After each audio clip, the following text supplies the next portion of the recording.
Chapter number 2 का नाम है framework for preparation and presentation of financial statements. ठीक है जी। तो ये पूरे चैप्टर का नाम है। इस चैप्टर को अगर आप हेडिंग को थोड़ा थोड़ा ब्रेक करोगे तो इसमें आपको मिलेगा, देखो, फ्रेमवर्क। फ्रेमवर्क का मतलब होता है तरीका, किस चीज़ का, for preparation and presentation. Preparation का मतलब है किसी चीज़ को प्रिपेयर करना, बनाना, और प्रेजेंटेशन का मतलब है उस चीज़ को पेश करना। जैसे घर में आपकी मदर खाना बनाती हैं और फिर खाने बनाने के बाद टेबल पे प्रेजेंट भी करती हैं। तो इसमें हम फ्रेमवर्क पढ़ रहे हैं प्रिपरेशन का और प्रेजेंटेशन का। किस चीज़ की प्रिपरेशन और किस चीज़ का प्रेजेंटेशन? ऑफ फाइनेंशियल स्टेटमेंट्स, है ना। तो ये आपका चैप्टर बन गया, framework for preparation and presentation of financial statements. तो सबसे पहला प्रश्न इसमें ये आता है कि फाइनेंशियल स्टेटमेंट्स का मतलब क्या।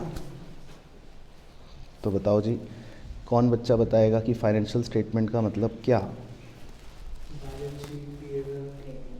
Trading, cash flow statement, notes to account. बिल्कुल, तो ये लॉ में भी आपने शायद पढ़ लिया होगा या पढ़ते होंगे, और अकाउंट्स में भी यही मतलब है। तो फाइनेंशियल स्टेटमेंट्स का मतलब मेनली 4 चीज़ें होती हैं, है ना। तो वो भी हम देखेंगे चैप्टर के अंदर आगे। बाकी चैप्टर के बारे में थोड़ा सा ब्रीफ बता दूँ तो इसमें टोटल हमको 6 टॉपिक्स पढ़ने हैं इस चैप्टर में। तो आज का हमारा टारगेट होगा कि हम 5 टॉपिक्स कवर करेंगे इंक्लूडिंग क्वेश्चन। ठीक है, 6ठा टॉपिक आज नहीं करेंगे, वो अगली कक्षा में कर लेंगे। तो खैर, पहला टॉपिक जो है वो तो यही है कि फाइनेंशियल स्टेटमेंट्स क्या होता है ना जी। तो देखो, फाइनेंशियल स्टेटमेंट्स के बारे में लिखा है कि फाइनेंशियल स्टेटमेंट्स के जो कंपोनेंट्स होते हैं, all the components of financial statements are interrelated. अब जैसे इसका एक एग्जांपल दे सकता हूँ कि क्यों वो इंटर रिलेटेड है। दिख रहा है मैडम आपको, पीछे विजिबल है? तो देखो, इंटर रिलेटेड कैसे होते हैं। जैसे आप ट्रेडिंग अकाउंट बनाते थे तो उसमें क्या आंसर निकलता था? ग्रॉस प्रॉफिट या ग्रॉस लॉस। वो ग्रॉस प्रॉफिट या ग्रॉस लॉस को आप कहाँ ट्रांसफ़र करते थे? पीएनएल में। फिर आप पीएनएल अकाउंट बनाते थे, उसमें क्या आंसर निकलता था? नेट प्रॉफिट या नेट लॉस। उसको कहाँ ट्रांसफ़र करते थे? बैलेंस शीट में, कैपिटल। तो इसका मतलब कि ट्रेडिंग अकाउंट का लिंक है पीएनएल से, पीएनएल का लिंक है बैलेंस शीट से। तो इसीलिए हम कह सकते हैं कि जितने भी फाइनेंशियल स्टेटमेंट्स के कंपोनेंट्स होते हैं वो आपस में क्या होते हैं? इंटर रिलेटेड होते हैं। ठीक है, तो आपके पास भी अगर किताब हो तो आप ये सब वर्ड्स ब्लॉक करते रहना, नहीं है तो बाद में कर लेना, कोई दिक्कत नहीं है। अच्छा, फिर each statement provides information that is different from each other. मज़ेदार बात ये होती है कि फाइनेंशियल स्टेटमेंट्स का जो हर कंपोनेंट होता है वो एक दूसरे से थोड़ा अलग होता है। ग्रॉस प्रॉफिट ट्रेडिंग अकाउंट में पता चलता है, वो एक अलग चीज़ है। पीएनएल में आपको कुछ और पता चलता है, बैलेंस शीट से आपको कुछ और पता चलता है, कैश फ्लो स्टेटमेंट से आपको कुछ और पता चलता है। तो हर कंपोनेंट से जो जानकारी आपको मिलती है वो डिफरेंट होती है ना। बाकी 4 चीज़ें हैं वो याद रखनी है जो आपने सही बताई थी। पहला कंपोनेंट क्या होता है? Balance sheet. बैलेंस शीट क्या करता है? बैलेंस शीट का काम क्या होता है कि बैलेंस शीट हमें एक पोजीशन बताता है हमेशा। ठीक है, तो आपको ये ध्यान रखना है कि बैलेंस शीट क्या बताता है? पोजीशन। इसीलिए अगर आपको याद हो जिन बच्चों को, बैलेंस शीट को दूसरे नाम से बोलते हैं पोजीशन स्टेटमेंट। बैलेंस शीट हमेशा आपको क्या बताती है? किसी भी बिजनेस की पोजीशन बताती है। बैलेंस शीट कभी भी पूरे साल की नहीं बनती। बैलेंस शीट जो होती है वो किसी भी एक पर्टिकुलर डेट की बनाई जाती है। तो इसीलिए आप ध्यान से ऑब्जर्व अगर करोगे तो बैलेंस शीट में ऐसा लिखा होता है, बैलेंस शीट एज एट 31 मार्च। तो बैलेंस शीट जो है वो सिर्फ 31 मार्च की पोजीशन बताती है। हो सकता है उससे एक दिन पहले आपके डेटर्स बहुत सारे हों, आपकी बिल्डिंग बहुत सारी हो, आपके पास कैपिटल बहुत सारी हो, लेकिन 31 मार्च को अगर चीज़ें बदल गई तो फिर बैलेंस शीट में वो पोजीशन बदली हुई ही आएगी। तो बैलेंस शीट सिर्फ आपको एक दिन की पोजीशन बताती है। बाकी इससे हम लिक्विडिटी, सॉल्वेंसी, ये सब चीज़ें पता लगा लेते हैं किसी भी बिजनेस की। दूसरा क्या होता है component? Main statement of PNL, या जिसको आप पीएनएल अकाउंट कहते थे बचपन में। तो स्टेटमेंट ऑफ पीएनएल दूसरा कंपोनेंट होता है। अब ये किसी भी बिजनेस के बारे में क्या बताता है? इनकम। ये हमेशा फाइनेंशियल परफॉर्मेंस बताता है, ये पोजीशन कभी नहीं बताता। ये हमेशा क्या बताता है? परफॉर्मेंस, ठीक है ना। परफॉर्मेंस का मतलब अलग होता है। परफॉर्मेंस का मतलब होता है कि आप परफॉर्म कैसा करते हो। तो ये हमेशा इसीलिए पूरे साल का होता है, ये कभी भी किसी एक दिन का नहीं होता है। क्या मैं ऐसे बोलता हूँ कि आज मेरा प्रॉफिट क्या है? नहीं। क्या आपने देखा है कभी कि पीएनएल अकाउंट ऐसे बनता हो कि पीएनएल एज एट 31 मार्च? कभी भी नहीं बनता। पीएनएल अकाउंट कैसा बनता है? Profit and loss during the year, during the year बनता है। तो परफॉर्मेंस हमेशा पूरे एक साल की बताई जाती है। तो ये आपको पोजीशन नहीं बताएगी, ये आपको क्या बताएगी? परफॉर्मेंस। तो इसीलिए इसको हम इनकम स्टेटमेंट कहते हैं। इससे क्या पता चलता है? बिजनेस का इनकम या प्रॉफिट, है ना। तो ये देखो, ये रहा यहाँ पे लिखा हुआ है। तो it depicts the performance of an enterprise. तो क्लियर हो रहा है? पहला क्या था? बैलेंस शीट, वो क्या बताता है? पोजीशन। दूसरा क्या था? स्टेटमेंट ऑफ पीएनएल, वो क्या बताता है? परफॉर्मेंस, है ना, कीवर्ड याद रखने का। तीसरा होता है कंपोनेंट कैश फ्लो स्टेटमेंट। ये हम पढ़ेंगे तो इसीलिए इसकी टेंशन नहीं है। अकाउंटिंग स्टैंडर्ड 3 भी हमारे कोर्स के अंदर है और कैश फ्लो स्टेटमेंट हमें आगे कुछ समय बाद पढ़ना ही है। लेकिन अगर आपको याद हो कैश फ्लो स्टेटमेंट, तो ये आपने क्लास 12th में पढ़ा था, तो इसके बारे में कुछ बातें याद हैं आपको? क्या होता था? बिल्कुल सही, 3 अलग अलग प्रकार की एक्टिविटियों से कितना कैश फ्लो, मतलब या तो हो रहा है या जा रहा है, मतलब इनफ्लो हो रहा है या आउटफ्लो हो रहा है। तो इस स्टेटमेंट से हम यही पता लगाते हैं कि हमारा जो कैश या कैश इक्विवेलेंट है उसका क्या फ्लो चल रहा है, उसका कितना इनफ्लो हो रहा है या उसका कितना आउटफ्लो हो रहा है। और चौथा कंपोनेंट जो सबसे इंपॉर्टेंट होता है वो होता है क्या? नोट्स टू अकाउंट्स, मतलब जिसको हम फुट नोट कहते हैं कि भाई बैलेंस शीट के नीचे आप अलग से यूज़र को बताने के लिए जानकारी क्या शो करते हो? फुट नोट्स या नोट्स टू अकाउंट्स। तो इसमें हमारी सारी डिस्क्लोजर्स होते हैं, है ना। तो आपको हमेशा याद रखना है 1 2 3 4, हमेशा जब भी फाइनेंशियल स्टेटमेंट वर्ड आएगा तो फाइनेंशियल स्टेटमेंट वर्ड का मतलब है 4 बातें हमेशा। बोलो क्या क्या? Balance sheet, statement of PNL, cash flow statements और नोट्स टू अकाउंट्स। तो इन चारों को क्या कहते हैं? हम फाइनेंशियल स्टेटमेंट्स कहते हैं। तो क्लियर हो गया? तो इनको बोलते हैं components of financial statements. Okay, अब मान लेते हैं कि कोई कंपनी है और उस कंपनी ने अपने PNL, balance sheet, cash flow सब कुछ बना रखे हैं। ऐसे ही बना देता हूँ ड्रामा करने के लिए।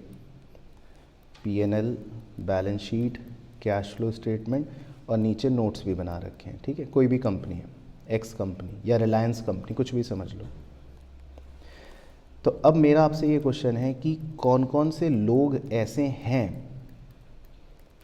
जिनको इस फाइनेंशियल स्टेटमेंट में दिलचस्पी है, इंटरेस्ट है? ऐसे कौन से लोग हैं? इस टॉपिक को बोलते हैं यूजर्स ऑफ फाइनेंशियल स्टेटमेंट्स।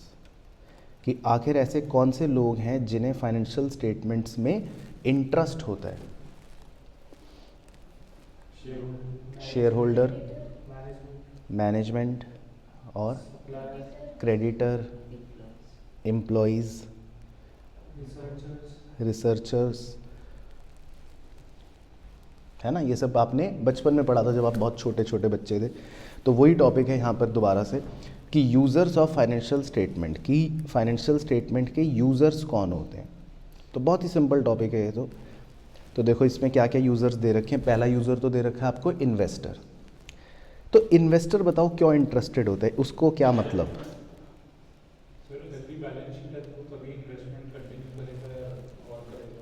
बिल्कुल सही। तो आप शार्क टैंक तो देख ही रहे होंगे या देखा होगा। तो उसमें मान लो आपने किसी ने बिज़नेस में इन्वेस्ट करा, तो अब उसको तो इंटरेस्ट रहेगा कि ये बिज़नेस कैसा परफॉर्म कर रहा है, इसका पीएनएल कैसा है, इसका प्रॉफिट कैसा है। क्योंकि अगर वो अच्छा परफॉर्म करेंगे तभी वो इन्वेस्टेड रहेंगे। अगर वो ख़राब परफॉर्म करेंगे तो हो सकता है इन्वेस्टर अपना पैसा लेके एग्जिट कर जाए, छोड़ दे।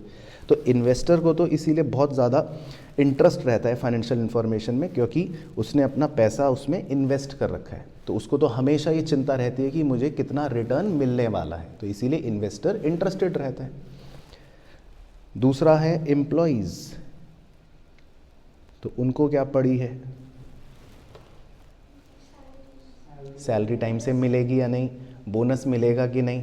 तो वो कंपनी का जब प्रॉफिट देखते हैं तो उनको थोड़ा सा ये मोटिवेशन हो जाता है कि इसका मतलब कंपनी ठीक है, इसका मतलब कंपनी हमारा पैसा टाइम पे दे देगी या कंपनी हमें बोनस दे देगी।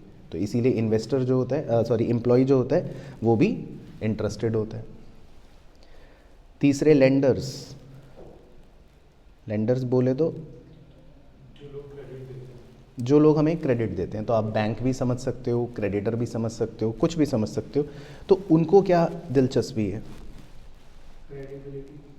क्रेडिबिलिटी, हाँ हमारे पैसे वापस आ जाएंगे कि नहीं। वो कंपनी का बैलेंस शीट या पीएनएल इसलिए देखते हैं क्योंकि उन्हें ये डर होता है कि अगर ये कंपनी कहीं बंद हो गई या प्रॉफिट नहीं कमा रही तो हमारा तो पैसा मर जाएगा, हमें तो इंटरेस्ट ये नहीं दे पाएंगे। तो इसीलिए लेंडर्स भी इंटरेस्टेड होते हैं कंपनी की फाइनेंशियल स्टेटमेंट के अंदर। चौथा है जी कस्टमर्स। तो आपको क्या लेना देना, मान लो आप कस्टमर हो, आप कोई प्रोडक्ट खरीदते हो, कस्टमर का मतलब समझते हो कौन होता है, जैसे आप कोई भी चीज़ कंज्यूम करने के लिए परचेज करते हो तो आप कस्टमर होते हो। तो जैसे लेट से कि सुबह आपने पार्ले जी बिस्किट खरीदा है ना, तो आप कस्टमर हो। तो अब आप बिस्किट खरीदने के बाद पंडित जी पार्ले जी कंपनी की बैलेंस शीट देखते हो क्या, नहीं देखते।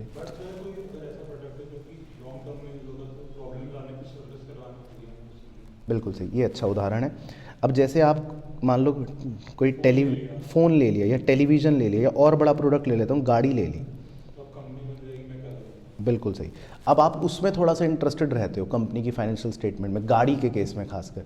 अब मान लो आपको पता चले कोई ऐसी कंपनी है जो बंद हो गई इंडिया में या बंद होने वाली है, तो फिर क्या आप उसकी गाड़ी खरीदोगे, नहीं। फिर आपको डर है क्योंकि आपको पता है कि अगर मैंने इसकी गाड़ी खरीदी और ये कंपनी तो बंद हो गई तो फिर मैं बाद में कैसे सर्विस कराऊंगा, ये है वो है।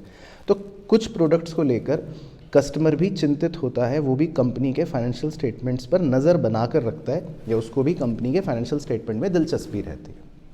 तो क्लियर हो गए पॉइंट्स, यहाँ तक कोई डाउट दिक्कत। और कौन लोग हैं, बस तो मेनली 4 लोग हैं, मैं एटसेट्रा लिख देता हूँ मतलब आपके लिए। और भी लोग इंटरेस्टेड होते हैं ऐसा नहीं है, लेकिन ठीक है हमारी स्टडी के लिए ये 4 लोग काफ़ी हैं। बाकी गवर्नमेंट भी होती है, रिसर्चर्स जो आपने बोला वो भी होते हैं, बैंक्स भी होते हैं, एटसेट्रा। और भी इंटरेस्टेड पार्टीज़ हो सकती हैं जो कंपनी के फाइनेंशियल स्टेटमेंट्स में इंटरेस्टेड हो सकती हैं। तो क्लियर हो गया यहाँ तक भी। चलो उसके बाद है जी थर्ड टॉपिक, इसका नाम है फंडामेंटल अकाउंटिंग अजम्पशंस। ये भी आपने बचपन में पढ़ा है। फंडामेंटल अकाउंटिंग अजम्पशंस का मतलब होता है कि आप कुछ एज्यूम करोगे, आपको अपने मन में कुछ सोचना है, मन में सोचना है।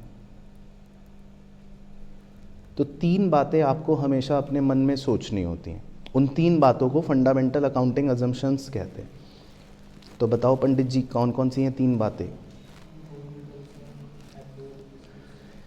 चलो तो पहले मेन चीज़ हाईलाइट कर देता हूँ। तो 3 फंडामेंटल अकाउंटिंग अजम्पशन होती हैं, एक होता है गोइंग कंसर्न, एक होता है एक्रूवल और एक होता है कंसिस्टेंसी।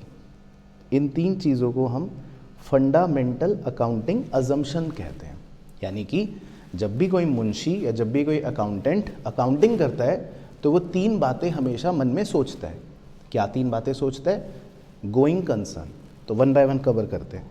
तो गोइंग कंसर्न का मतलब याद है किसी को? सर कि बिजनेस लॉन्ग टाइम तक चलता रहेगा डिस्पाइट ऑफ ओनर।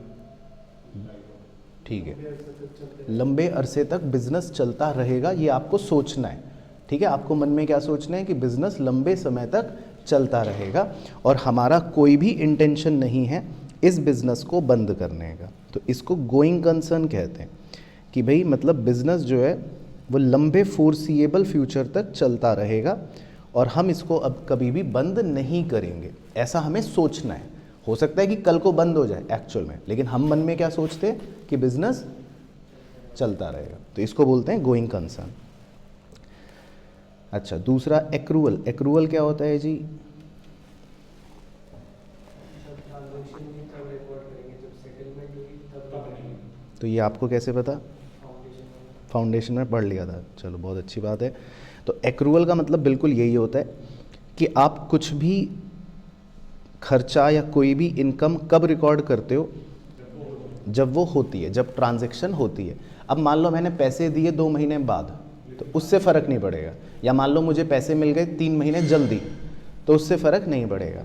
तो हमें कब पैसे मिल रहे हैं या कब पैसे हम दे रहे हैं, उससे मैटर नहीं करता। हम किसी भी ट्रांजैक्शन को कब रिकॉर्ड करते हैं? जब वो होती है। बिल्कुल सही। तो इसको बोलते हैं एक्रूअल। और तीसरा अजम्पशन और बता दो, कंसिस्टेंसी। बिल्कुल सही। जो पॉलिसियां हम पहले से फॉलो करते आ रहे हैं या जो पॉलिसी हम एक पीरियड में फॉलो कर रहे हैं, उसी पॉलिसी को हमें ईयर ऑन ईयर हमेशा फॉलो करते रहना पड़ेगा। लेकिन क्या हम इसको चेंज कर सकते हैं या नहीं कर सकते? तो आपको कैसे पता? फाउंडेशन में पढ़ा था। ठीक है, तो हम चाहें तो पॉलिसी को चेंज कर सकते हैं। ठीक है, कब कर सकते हैं चेंज? जो अकाउंटिंग स्टैंडर्ड्स में 3 रीजंस होते हैं कि या तो लॉ ने बोल दिया, लॉ का मतलब होता है स्टैट्यूट, तो या तो कोई कानून में चेंज हो गया। मान लो मोदी जी आज रात को 8 बजे आके कुछ परिवर्तन कर दें कानून में कि भाई डेप्रीसिएशन एसएलएम मेथड से अब लगाना बैन हो गया, तो फिर तो आपको भी चेंज करना पड़ेगा। दूसरा रीज़न होता है या फिर अकाउंटिंग स्टैंडर्ड कोई चेंज कर दे, तो रिक्वायर्ड बाय अकाउंटिंग स्टैंडर्ड। तो अगर कल को आईसीआई एक नया अकाउंटिंग स्टैंडर्ड लेकर आ गई और उसमें लिख दिया कि चलो आज से ये नया रूल है, तो फिर तो आपको भी चेंज करना पड़ेगा। और तीसरा रीज़न होता है अगर आपको बेटर प्रेजेंटेशन के लिए चेंज करना पड़ रहा है तो भी फिर आप चेंज कर सकते हो। तो अगर आपको लगता है एज अ चार्टर्ड अकाउंटेंट कि मैं पॉलिसी चेंज कर दूंगा तो कंपनी की ट्रू पिक्चर आएगी, कंपनी के बेटर फाइनेंशियल्स नज़र आएंगे और सही पिक्चर नज़र आएगी, तो भी फिर आप पॉलिसी को चेंज कर सकते हो। तो क्लियर हो गई कहानी? चलो एक बार बिना देखे बोलो। तो पहला अजम्पशन कौन सा है? Going concern. उसका मतलब क्या है? बिजनेस चलता रहेगा। ठीक है। दूसरा अजम्पशन क्या है? एक्रूवल। ट्रांजैक्शन को कब रिकॉर्ड करना है? जब वो हुई। पैसे चाहे पहले मिले हों चाहे बाद में मिले हों, उससे फ़र्क नहीं पड़ेगा। और तीसरी कंसिस्टेंसी, पॉलिसी जो है वो हर साल आप चेंज ना करो। और चेंज कब कर सकते हो? जब स्टैट्यूट एस में चेंज आ गया हो या फिर बेटर प्रेजेंटेशन के लिए। ठीक है। अब एक इम्पॉर्टेंट चीज़, चलो अब एक इम्पॉर्टेंट चीज़ आप अपने रजिस्टर में लिख लो, जिनके पास नोट्स नहीं है स्टार डाल के, और जिनके पास है वो बुक में भी यहाँ पे लिख सकते हैं। अब गोइंग कंसर्न अजम्पशन की एक बहुत ही बड़ी और इम्पॉर्टेंट बात आपसे पूछूंगा भी फिर लिखूंगा भी, तो पहले पूछ लेता हूँ। इफ गोइंग कंसर्न assumption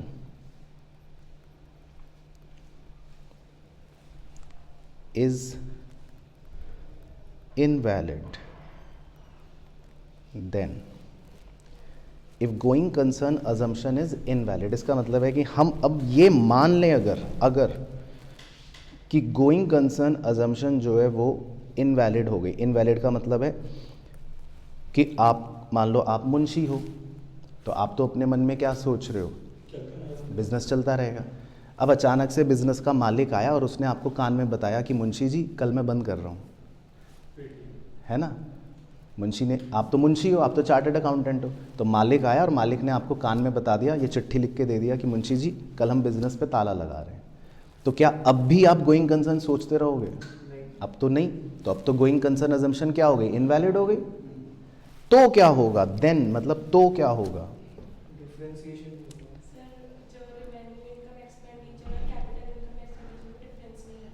ठीक है, तो ये आपको कैसे पता? फाउंडेशन में पढ़ा था। ठीक है, तो यही कहना चाह रहे हो आप भी? डिफरेंशिएशन नहीं रहेगा। कोई डिफरेंशिएशन नहीं रहेगा। ठीक है, तो वो तो फाउंडेशन में पढ़ा था, कुछ तो हमें इंटर में नया भी डालना पड़ेगा। तो ये वाला पॉइंट नहीं लिखना। ये जो आप कह रहे हो वैसे सही है, वैसे सही है, लेकिन कोई इस पे कुछ अपनी राय देना चाहता है? पहले आपको कंटेक्स्ट समझ आ गया कि क्या हो रहा है? हो ये रहा है कि मालिक ने अब आपको ये बता दिया कि मैं कल बिजनेस बंद कर रहा हूँ, तो अब तो आप गोइंग कंसर्न नहीं सोचोगे। बैलेंस शीट बनानी पड़ेगी तो आज का आज। बैलेंस शीट बनानी पड़ेगी, बिल्कुल सही, बिल्कुल सही। तो फिर क्या होगा? तो फिर आज की वैल्यू तो आज की वैल्यूज़ निकालनी पड़ेगी। ठीक है, तो यही बात लिखवाता हूँ, पहले ओरली समझा देता हूँ। बैलेंस शीट में आप सारे एसेट्स की वैल्यू कॉस्ट लिखते हो, हिस्टोरिकल कॉस्ट लिखते हो ना, लेकिन जैसे ही गोइंग कंसर्न अजम्पशन अगर इनवैलिड हो जाएगी तो फिर हमें रियलाइजेबल वैल्यू लिखना पड़ेगा। तो ये बात आप लिख लो अपने रजिस्टर में। Then assets will be recorded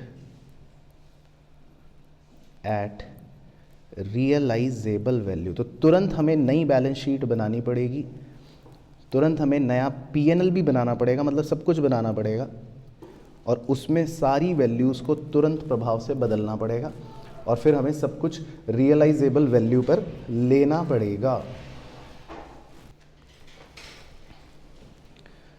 ठीक है, तो ये इंपॉर्टेंट पॉइंट था। तो इसके क्वेश्चंस हम करेंगे, आज ही करेंगे, तो फिर आपको समझ भी आ जाएगा। ठीक है ना, इसके क्वेश्चंस हमें करने हैं आज।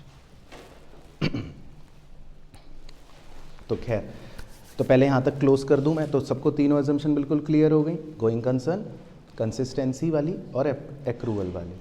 और गोइंग कंसर्न में बस एक चीज़ याद रखनी है कि अगर गोइंग कंसर्न नहीं है, अगर गोइंग कंसर्न अजम्पशन वैलिड नहीं है, तो फिर हमें सारे एसेट्स को किस पर वैल्यू करना है?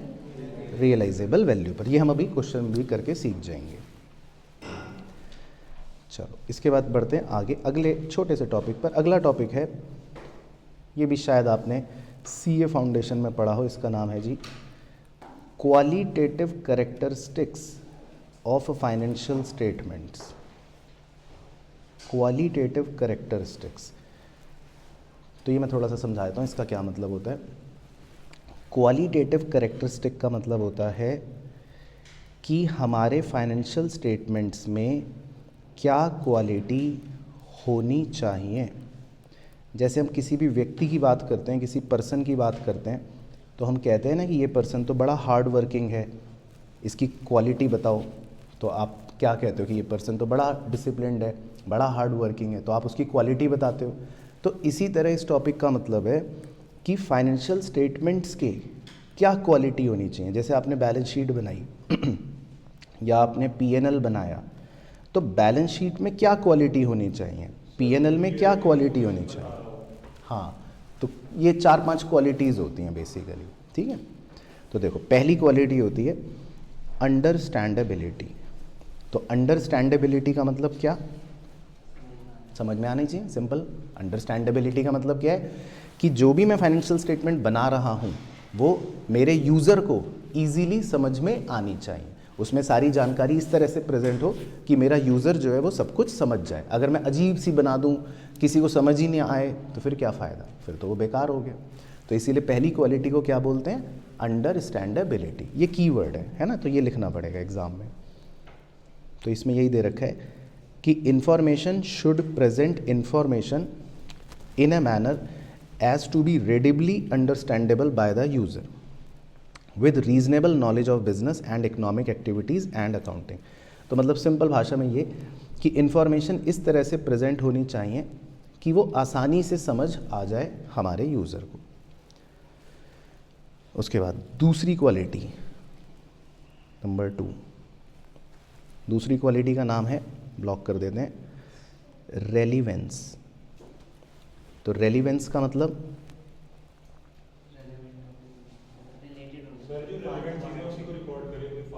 फालतू की चीज़ें नहीं, बिल्कुल एग्जैक्टली ये बात है कि कोई फालतू बात नहीं होनी चाहिए। तो जैसे मैंने पूछा कि आपका नाम क्या है, तो आपने कहा कि मेरा नाम है करण कपूर, मैंने सुबह एप्पल खाया।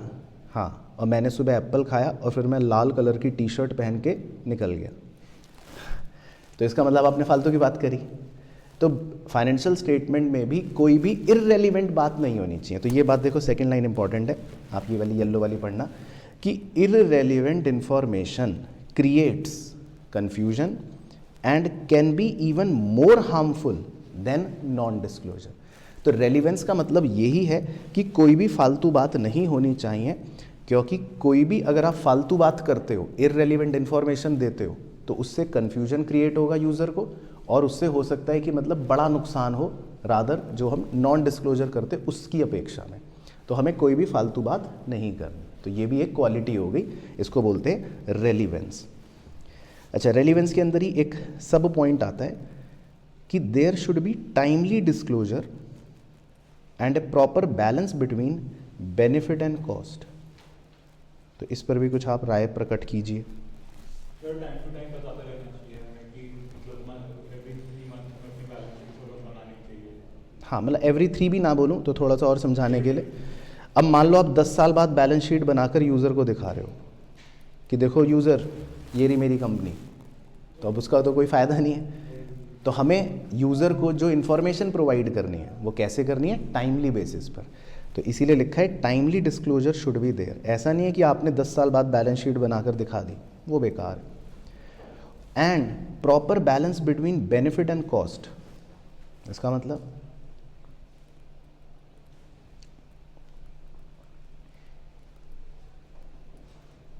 इसका क्या मतलब? सर चीज़ों का क्या प्रॉफिट हो रहा है, लॉस हो रहा है, वो सब रिकॉर्ड करते रहना। हाँ, काइंड ऑफ, मतलब कि जो भी हम इंफॉर्मेशन यूज़र को बताते हैं उसमें जो भी हमारा अगर फ़ायदा है वो भी बताना है, और रिलेटेड जो भी अगर नुकसान है वो भी यूज़र को बताना पड़ेगा। तो इसको बोलते हैं कि there should be a proper balance between benefit and cost. तभी हम जानकारी को रेलिवेंट कहेंगे। तो रेलिवेंट का मतलब है, इसमें 3 कीवर्ड समझ लो आपके लिए हो गए। एक तो येलो वाली लाइन की फालतू बातें नहीं होनी चाहिए, दूसरा कीवर्ड हो गया टाइमली डिस्क्लोजर, समय पे बताना है, और तीसरा कीवर्ड हो गया बेनिफिट और कॉस्ट का बैलेंस होना चाहिए। तब हम उस इंफॉर्मेशन को रेलिवेंट कहेंगे। तो क्लियर हो गया? तो पहली क्वालिटी बोलो क्या थी? अंडरस्टैंडेबिलिटी, और दूसरी रेलिवेंस, इरेलीवेंट नहीं होनी चाहिए। उसके बाद तीसरी क्वालिटी होती है रिलायबिलिटी। रिलायबिलिटी, तो रिलायबल किसको कहते हैं? सर जिस पर हम लोग भरोसा कर सकें। वेरी गुड, जिस पे हम लोग भरोसा कर सकें। बिल्कुल सही। और भरोसा किस इंफॉर्मेशन पर करा जाएगा? हाँ, जिसमें मतलब कोई भी बायस ना हो, कोई गलती ना हो, कोई धोखाधड़ी ना हो। तो इसीलिए information should be free from errors and frauds. तो भरोसा किस पर करते हैं? जिसमें कोई फ्रॉड ना हो, जिसमें कोई बायस ना हो, जिसमें कोई गड़बड़ ना हो, उसी चीज़ पर तो भरोसा किया जा सकता है। तो इस चीज़ को कहते हैं हम रिलायबिलिटी। तो हमारी इंफॉर्मेशन जो है वो रिलायबल होनी चाहिए, भरोसे वाली होनी चाहिए।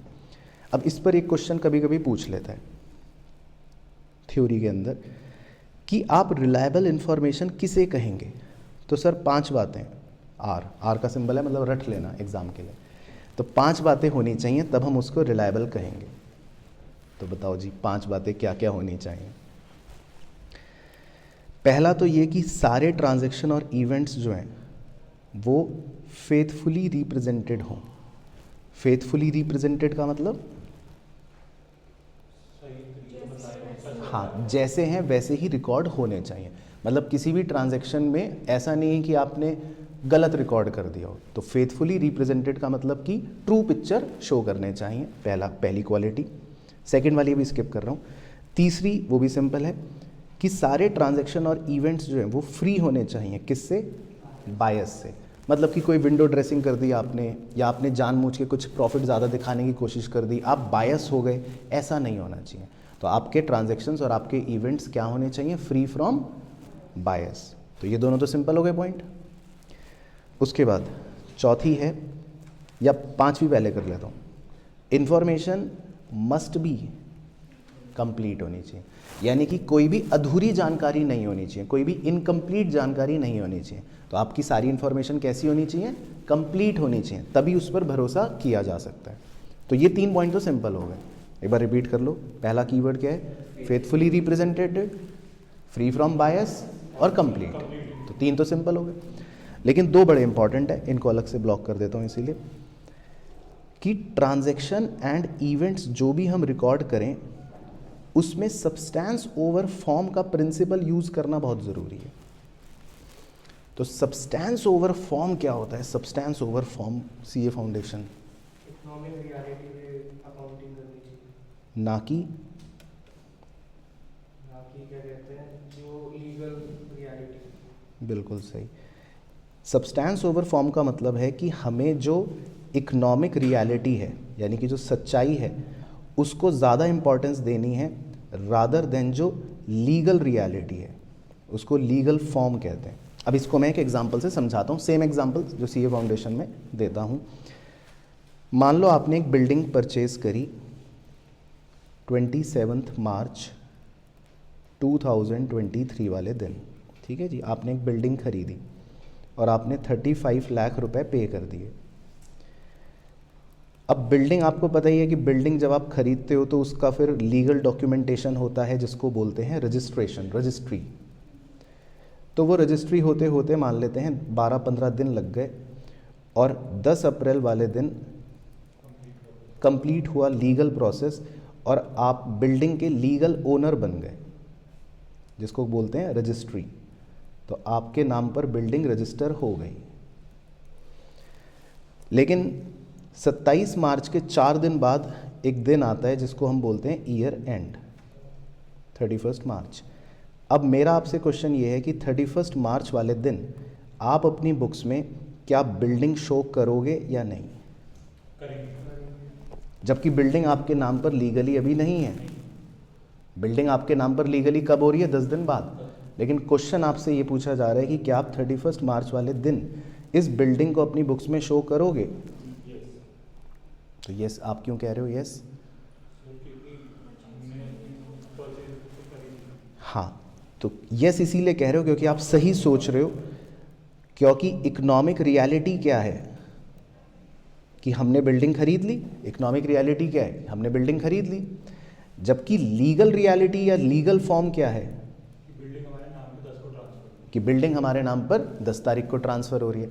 तो अकाउंटिंग हमें ये सिखाता है, या इस प्रिंसिपल का मतलब ही ये होता है सब्सटेंस ओवर फॉर्म का, कि हमें इकोनॉमिक रियलिटी को ज़्यादा इंपॉर्टेंस देनी है ओवर द लीगल रियलिटी। तो हम बिल्डिंग को शो करेंगे। हमारा ये प्रिंसिपल कहता है कि हमें बिल्डिंग को शो करना पड़ेगा क्योंकि इकोनॉमिक रियलिटी यही है। तो इसको बोलते हैं सब्सटेंस ओवर फॉर्म। समझ आ गया सब्सटेंस ओवर फॉर्म का मतलब क्या है? और चौथा है कि प्रूडेंस आपको एक्सरसाइज करना पड़ेगा। मतलब कि आपके फाइनेंशियल स्टेटमेंट्स में प्रूडेंस होना चाहिए। तो प्रूडेंस और समझा दो, प्रूडेंस क्या था? हाँ, वो तो नॉर्मल मतलब हो गया, लेकिन अकाउंटिंग में बिल्कुल सही। तो आपने वो एक प्रिंसिपल अगर याद हो पढ़ा होगा, कंजर्वेटिज्म, तो उसके अंदर ही एक कंपोनेंट आता है जिसको हम प्रूडेंस कहते हैं। तो प्रूडेंस का मतलब ये होता है कि हमें अगर भविष्य में कोई भी लॉस लग रहा है तो हम उसको कंसिडर कर लेते हैं, यानी कि हम उसको रिकॉर्ड कर लेते हैं, anticipate all future losses, but do not record, लेकिन क्या रिकॉर्ड नहीं करते? Possible profits. फ्यूचर में होने वाले प्रॉफिट्स को हम रिकॉर्ड नहीं करते, हम उसको कंसिडर नहीं करते, हम सिर्फ किसको रिकॉर्ड करते हैं? फ्यूचर में होने वाले लॉसेस को। तो इस चीज़ को बोलते हैं प्रूडेंस। तो ये भी आप चाहें छोटा सा ऐसी मेंशन करके लिख लेना। तो प्रूडेंस का मतलब है anticipate all future losses but do not record possible profits. तो समझ आया पहले इतना? तो पांचों पॉइंट एक बार रिवाइज कर लो ताकि कोशिश हो कि रट जाए यहीं पर। तो रिलायबल इंफॉर्मेशन किसको कहा जाएगा? जिसमें 5 बातें हो। 5 बातें क्या क्या? Faithfully represented, free from bias, complete. 3 simple हो गए, सब्सटेंस ओवर फॉर्म और प्रूडेंस। तो ये 5 बातें अगर हैं तब हम कह सकते हैं कि हमारी इंफॉर्मेशन रिलायबल है, इस पे भरोसा किया जा सकता है।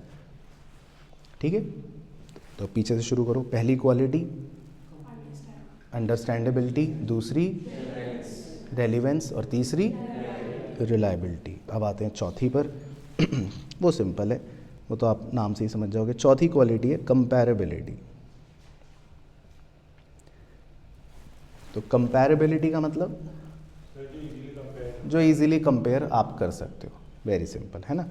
तो कंपैरेबिलिटी का मतलब है कि भाई जिसको हम इजीली कंपेयर कर सकते हैं। और 2 तरह के कंपैरिजन होते हैं, फिर से वहाँ पर मेंशन कर दिया नाम। एक होता है इंटर फर्म कंपैरिजन और एक होता है, एक होता है पास से। हाँ, एक होता है कि business A versus business B, तो ये तो हो गया इंटर फर्म, एक का previous और एक हम ही अपनी कंपनी का प्रीवियस ईयर और करंट ईयर का कंपैरिजन कर रहे हैं, वो हो गया इंट्रा फर्म।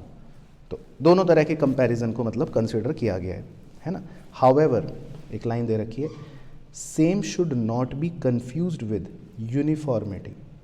कह रहा है कंपैरेबिलिटी का मतलब यूनिफॉर्मिटी नहीं है, यूनिफॉर्मिटी एक अलग चीज़ होती है, कंपैरेबिलिटी एक अलग चीज़ होती है। तो हम कंपैरेबिलिटी का मतलब ये होता है जब आप कंपैरिजन कर सको, लेकिन इसको you should not confuse it with uniformity. तो इसको यूनिफॉर्मिटी नहीं कहते हैं, यूनिफॉर्मिटी कुछ और होता है। अब यूनिफॉर्मिटी क्या होता है? हाँ, यूनिफॉर्मिटी होता है कि जब आप सेम चीज़ को ईयर ऑन ईयर फॉलो कर रहे हो, जिसको कंसिस्टेंसी हमने पहले कंसिडर करा था। पांचवी क्वालिटी, ये तो सिंपल है, ट्रू एंड फेयर व्यू। यानी कि हमारे फाइनेंशियल स्टेटमेंट्स का अल्टीमेट गोल क्या है कि हम कैसी पिक्चर यूज़र को प्रेजेंट करें, ट्रू और फेयर, मतलब बिल्कुल सच होना चाहिए और एकदम कह सकते हो कि उसमें कुछ भी झूठ नहीं होना चाहिए। तो हालांकि ट्रू एंड फेयर व्यू को डिटेल में लॉ में या ऑडिट में समझाया जाता है, अकाउंटिंग में इसकी डिटेल नहीं है, फ्रेमवर्क के अंदर इसको हम पढ़ते नहीं हैं, लेकिन बस आप बेसिक क्वालिटी नाम याद रखना है कि फाइनेंशियल स्टेटमेंट्स कैसे होने चाहिए, क्या प्रेजेंट करने चाहिए, true and fair view present करने चाहिए।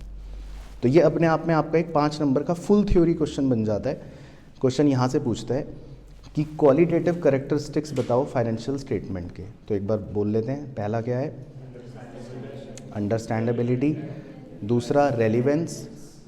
रेलिवेंस, हाँ, मतलब आगे बढ़ने से पहले रेलिवेंस में 3 कीवर्ड्स याद रखना है। एक येलो वाली लाइन कि फालतू बातें ना हो, टाइमली डिस्क्लोजर हो और बेनिफिट और कॉस्ट का बैलेंस हो। तीसरी क्वालिटी रिलायबिलिटी, उसके 5 पॉइंट रट लेना। और चौथी और पांचवी सिंपल क्वालिटी कंपैरेबिलिटी होनी चाहिए और ट्रू और फेयर व्यू होना चाहिए। अच्छा, अब इन 5 क्वालिटी में भी एक एमसीक्यू क्वेश्चन पूछा है एग्जाम में, मतलब जब सीए फाउंडेशन में पूछा है एमसीक्यू जब था, अब आपके इंटर में भी पूछ सकता है कि इन 5 क्वालिटी में टॉप 2 क्वालिटीज़ कौन सी हैं या टॉप प्रिंसिपल क्वालिटीज़ कौन सी हैं? relevance and true and fair value। नहीं, रेलिवेंस एंड रिलायबिलिटी, यानी कि सेकंड और थर्ड। तो इन दोनों को मतलब मैं ऐसे मार्क कर देता हूँ कि जो रेलिवेंस और रिलायबिलिटी है ये मेन प्रिंसिपल क्वालिटीज़ मानी जाती हैं। तो आप भी चाहे ये बात लिख लो, नीचे लिख लेते हैं, चलो यहाँ लिख लेते हैं कि relevance and reliability are 2 principal qualities. इन दोनों को मेन क्वालिटीज़ माना जाता है कि ये तो मेन क्वालिटीज़ होनी ही चाहिए। वैसे तो 5 हैं लेकिन ये दोनों मेन हो गए।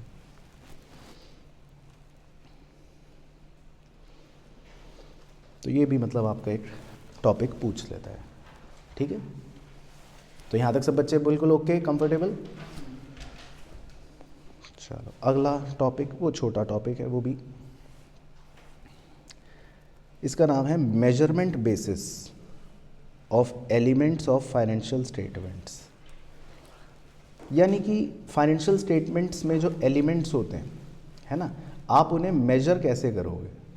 अब पहली बात तो ये कि एलिमेंट्स क्या, तो एलिमेंट्स क्या होते हैं फाइनेंशियल स्टेटमेंट्स के?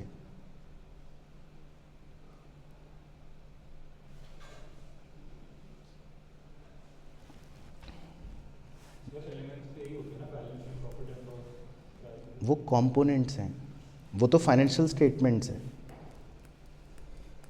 जो आप कह रहे हो ना, balance sheet, PNL, cash flow, वो तो फाइनेंशियल स्टेटमेंट्स हैं। फाइनेंशियल स्टेटमेंट का मतलब है balance sheet, PNL, cash flow statement और नोट्स। लेकिन वो कह रहा है एलिमेंट्स ऑफ फाइनेंशियल स्टेटमेंट। तो मतलब अगर मैं आपसे पूछूं कि बैलेंस शीट का एलिमेंट क्या है, पीएनएल का एलिमेंट क्या है, हाँ, तो एलिमेंट्स का मतलब क्या है बताओ मैडम। और ठीक है, तो जब आप छोटे थे तब आपने पढ़ रखे हैं, अब आपको याद आ जाएगा। तो ये आप लिख लो स्टार डाल के। 5 एलिमेंट्स होते हैं।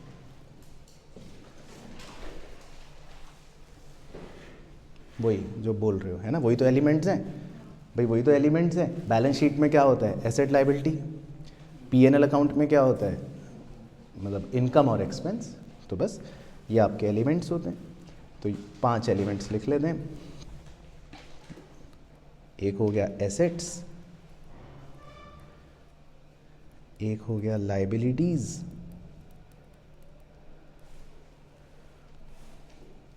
एक हो गया इक्विटी। इक्विटी का मतलब वेरी गुड, कैपिटल। एक हो गया इनकम या ऑब्लिक गेन कह लो, और एक हो गया एक्सपेंस या लॉस कह लो। तो इनको एलिमेंट्स कहते हैं। तो इनके बारे में तो कुछ ना समझाऊं, अगर इसके बारे में भी समझाना पड़ जाए फिर तो आपके हुनर पर तौहीन हो जाएगी, है ना। Asset, liability, capital, income, expense, ये तो सब सिंपल बातें हैं, तो ये तो हमें पता ही है। लेकिन इन 5 बातों को हम कह सकते हैं कि ये क्या है, एलिमेंट्स हैं। तो बैलेंस शीट में आपको ये मतलब 3 चीज़ें दिखेंगी ऊपर, पीएनएल में 2 चीज़ें दिखेंगी। अच्छा जी, अब वापस से आते हैं टॉपिक पर। तो टॉपिक ये है कि मेजरमेंट बेसिस क्या है। अब इन एलिमेंट्स को हम मेजर कैसे करते हैं, है ना। इन एलिमेंट्स को आप मेजर कैसे करते हो, एसेट्स को कैसे मेजर करते हो कि भाई ये 10 लाख रुपए लिखते हो तो ये आप क्या लिखते हो, आपको कैसे पता चलता है 10 लाख रुपए लिखने, है ना। या आप लायबिलिटी की वैल्यू लिखते हो तो कैसे मेजर करते हो कि ये 1 लाख लिखना है क्रेडिटर्स को, है ना। तो मेजरमेंट बेसिस क्या है, ये है मुद्दा। तो समझ गए टॉपिक क्या है कि आप इनको मेजर कैसे करते हो। तो इसके 4 बेसिस होते हैं बच्चों जी मेजरमेंट के। तो नंबर 1 का नाम है हिस्टोरिकल कॉस्ट। तो हिस्टोरिकल कॉस्ट मुझे लगता है सबको पता ही होगी, फिर भी आप अपने मुंह से बोल दो एक बार। हिस्टोरिकल कॉस्ट का मतलब जिस कॉस्ट पे आपने एक्वायर करा, है ना। हिस्टोरिकल कॉस्ट का मतलब तो बड़ा सिंपल है कि आपने जितने का खरीदा। तो आपने अगर कोई गाड़ी 10 साल पहले खरीदी थी तो 1 लाख रुपए की खरीदी थी, तो उसको क्या बोल देंगे, हिस्टोरिकल कॉस्ट। तो हिस्टोरिकल कॉस्ट का मतलब तो सिंपल है, एक्विजिशन वाली कॉस्ट, है ना। तो इसमें तो कुछ भी करने की ज़रूरत नहीं है। दूसरा होता है जी करंट कॉस्ट। तो करंट कॉस्ट क्या होती है बताओ, करंट कॉस्ट। सर आज ही क्या कॉस्ट है, आज गाड़ी खरीदने क्या कॉस्ट है। हाँ बिल्कुल सही। करंट कॉस्ट का मतलब होता है कि अगर आप बिल्कुल सेम चीज़ खरीदते हो, अगर आप बिल्कुल सेम गाड़ी आज खरीदते हो तो फिर वो कितने की आएगी, उसको करंट कॉस्ट कहते हैं। तो करंट कॉस्ट का मतलब होता है कि ऐसी एक हाइपोथेटिकल एग्जांपल ले रहा हूँ। जैसे मान लो हमने एक गाड़ी खरीदी थी 10 साल पहले, ठीक है। तो तब वो खरीदी थी हमने 1 लाख रुपए की। अब मैंने सोचा कि चलो पता करता हूँ, बाज़ार में जाता हूँ कि आज ये सेम गाड़ी कितने की मिलेगी, नया मॉडल ये सेम गाड़ी का कितने का आएगा। तो दुकानदार कह रहे हैं कि भाई आज ये 8 लाख रुपए की है, लेट से न्यू गाड़ी। तो हम इस 8 लाख रुपए को क्या बोलते हैं, करंट कॉस्ट। तो करंट कॉस्ट का मतलब ये होता है कि आपको अगर बिल्कुल सेम एसेट आज खरीदना पड़े तो वो कितने का होगा, उसको बोलते हैं करंट कॉस्ट। समझ आ गया करंट कॉस्ट का मतलब। अच्छा जी, तीसरी होती है जी रियलाइजेबल या सेटलमेंट वैल्यू। तो इसका मतलब, सर आज अगर आप अपनी गाड़ी बेचें तो क्या प्राइस मिलेगी। बिल्कुल सही। तो रियलाइजेबल वैल्यू का मतलब होता है कि आज अगर आप अपनी गाड़ी बेच दोगे तो कितने रुपए मिलेंगे।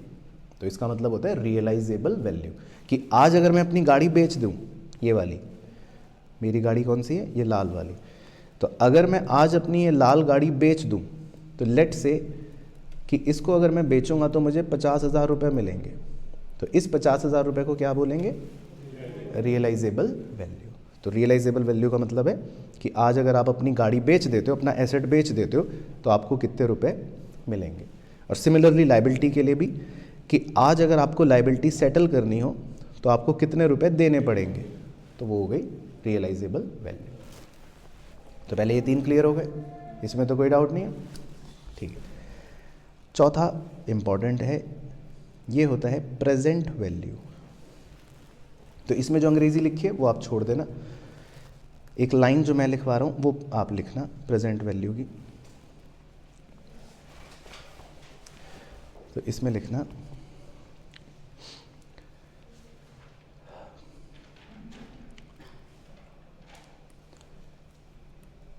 Present value of future net cash flows generated by asset. Present value of future net cash flows generated by asset.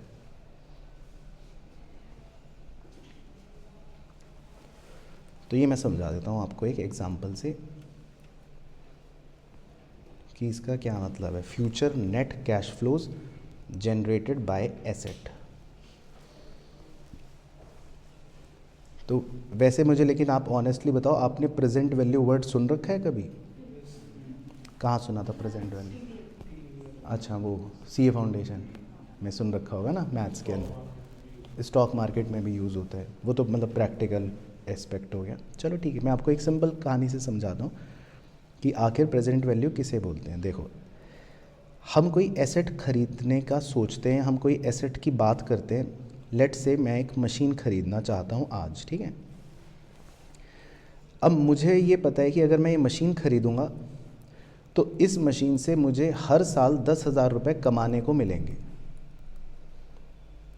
हर साल मैं इससे कितने रुपए कमा पाऊँगा? इस मशीन से 10,000 रुपये। ये और मान लेता हूँ 5 साल तक, 10 साल तक करूँगा तो मेरा डायग्राम बड़ा हो जाएगा ना, मेहनत ज़्यादा करनी पड़ेगी। कॉन्सेप्ट वही है। तो मैं मान लेता हूँ कि मुझे ऐसा लगता है कि इस मशीन को अगर आज ख़रीद लूँगा तो, चलो 4 ही कर देता हूँ फिर, तो अगले 4 साल तक मैं इससे 10,000 रुपये कमा लूँगा, लेट से, ठीक है, मुझे ऐसा लगता है। लेकिन अब क्योंकि आप चार्टर्ड अकाउंटेंट हो और आपको टाइम वैल्यू ऑफ मनी पढ़ लिया आपने फाउंडेशन में, तो आप ये जानते हो हाँ कि 1 साल बाद जो 10,000 रुपये मिलेंगे वो आज के हिसाब से तो 10,000 नहीं माने जा सकते। मतलब अगर मैं आज ये कह दूं कि बच्चों इसका मतलब इस एसेट से तो मैं 40,000 रुपये कमाऊंगा, तो आप कहोगे सर ये तो गलत बात है। आज 40,000 कमाना अलग बात है और 10 अगले 4 साल तक कमाना अलग बात है, क्योंकि 1 साल बाद के 10,000 को आप आज के 10,000 से कंपेयर नहीं कर सकते। इन्फ्लेशन है, 100 चीज़ें हैं। तो हम क्या करते हैं, हम 1 साल बाद के 10,000 की आज की वैल्यू निकालते हैं यूजिंग जो भी परसेंटेज है, वो तो एक मैथमेटिकल फॉर्मूला है, उससे हमें नहीं पढ़ना। तो मान लो 1 साल बाद के 10,000 लेट से आज के 9,500 के बराबर है, ऐसे ही लिख रहा हूँ, तो आपको बात समझ आई। इसी तरह 2 साल बाद के 10,000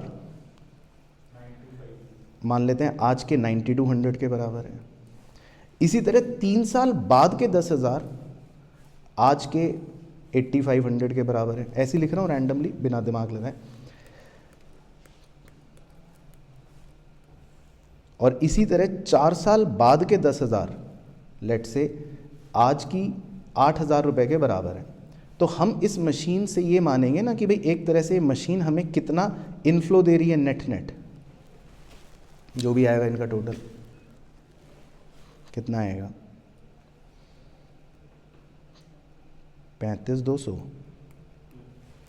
लेट से। चलो ये भी ऐसे ही लिख लेते हैं, दिमाग क्या लगाना। तो मतलब हम क्या मानेंगे कि इस मशीन से मुझे नेट इनफ्लो कैश कितना मिल रहा है, 35,200, ये मानेंगे। 40,000 तो नहीं मानोगे, समझ गए डिफरेंस? क्योंकि आज के 40,000 अलग बात है और अगले 4 साल तक 10,000 मिलना अलग बात है। तो इस वैल्यू को क्या बोलते हैं, प्रेजेंट वैल्यू। तो हम मशीन की वैल्यू को अगर प्रेजेंट वैल्यू लेना चाहेंगे मशीन की वैल्यू को, तो हम कितनी लेंगे, 35,200। तो प्रेजेंट वैल्यू का ये मतलब होता है एक तरह से कि आप पढ़ो, present value of future net cash flows generated by asset, यानी कि वो एसेट भविष्य में कितना कैश फ्लो जनरेट कर रहा है, हमें उसकी आज की वैल्यू निकालनी है। इसको प्रेजेंट वैल्यू बोलते हैं। समझ आ गया?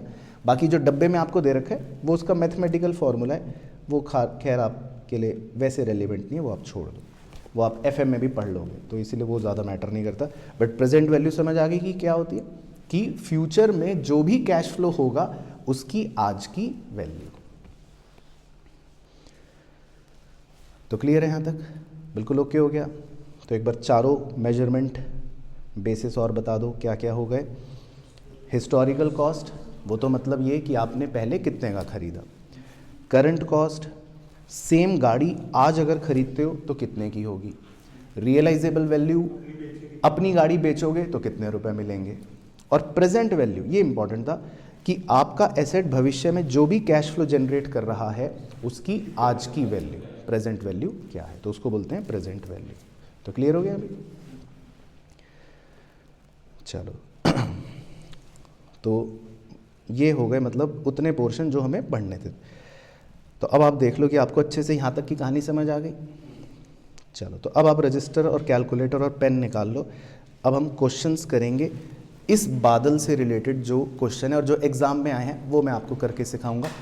ठीक है, तो बस आप रजिस्टर और पेन और कैलकुलेटर अपना निकाल के तैयार हो जाओ। चलो तो बस आप हेडिंग डाल देना, प्रैक्टिस क्वेश्चन, क्वेश्चन नंबर 1। चलो तो क्वेश्चन पहले एक बार पूरा पढ़ रहा हूँ आपको डिस्कस करने के लिए। Balance sheet of a trader on 31 March is given below. ठीक है, तो आपको एक ट्रेडर की बैलेंस शीट दे रखी है। तो ऐसी ओवरव्यू ले लेते हैं क्या क्या चीज़ें हैं। कैपिटल है 60,000 की, प्रॉफिट है 25,000 का, लोन ले रखा है लाइबिलिटी 35,000 की और क्रेडिटर्स 10,000 के। ठीक है, सिंपल। एसेट्स में पीपीई है 65,000 का, बाकी हमारे पास स्टॉक है 30,000 का, डेटर्स 20,000 के, डेफर्ड एक्सपेंडिचर, डेफर्ड एक्सपेंडिचर मतलब होता है ये एक फिक्टिशियस एसेट होता है। जैसे आपने बचपन में कुछ सुने होंगे ना, एडवर्टाइजमेंट सस्पेंस, ये सब। तो डेफर्ड एक्सपेंडिचर का मतलब है ये एक फिक्टिशियस एसेट है। हाँ, तो ये भी तो पुरानी बैलेंस शीट है 2001 की, जब आप पैदा भी नहीं हुए थे, शायद डायपर में घूमते होंगे, है ना। 2001 की बैलेंस शीट है ना, तो उस ज़माने में तो चलता था। और बैंक बैलेंस 5,000। तो ये किसी ट्रेडर की बैलेंस शीट है, ये किसी कंपनी की बैलेंस शीट नहीं है, और पुराने ज़माने की बैलेंस शीट है ना। तो खैर, एसेट्स हो गए, लाइबिलिटीज़ हो गई, ओके। फिर उसने हमें एडिशनल इन्फॉर्मेशन दे रखी है, वो 1 बाय 1 पढ़ लेते हैं, डिस्कस कर लेंगे साथ में। सबसे पहले दे रखा है the remaining life of property plant and equipment is 5 साल। कह रहा है कि जो पीपीई है उसकी रिमेनिंग लाइफ है 5 साल की। ठीक है। The pattern of use of the asset is even. इसका मतलब है कि हम अपने एसेट को बिल्कुल हर साल बराबर इस्तेमाल करते हैं। The net realisable value of the PPE on 31 March 2000 जो भी है वॉज 60,000। कह रहा है इसकी नेट रियलाइजेबल वैल्यू है 60,000 की, 60,000 की। ठीक है।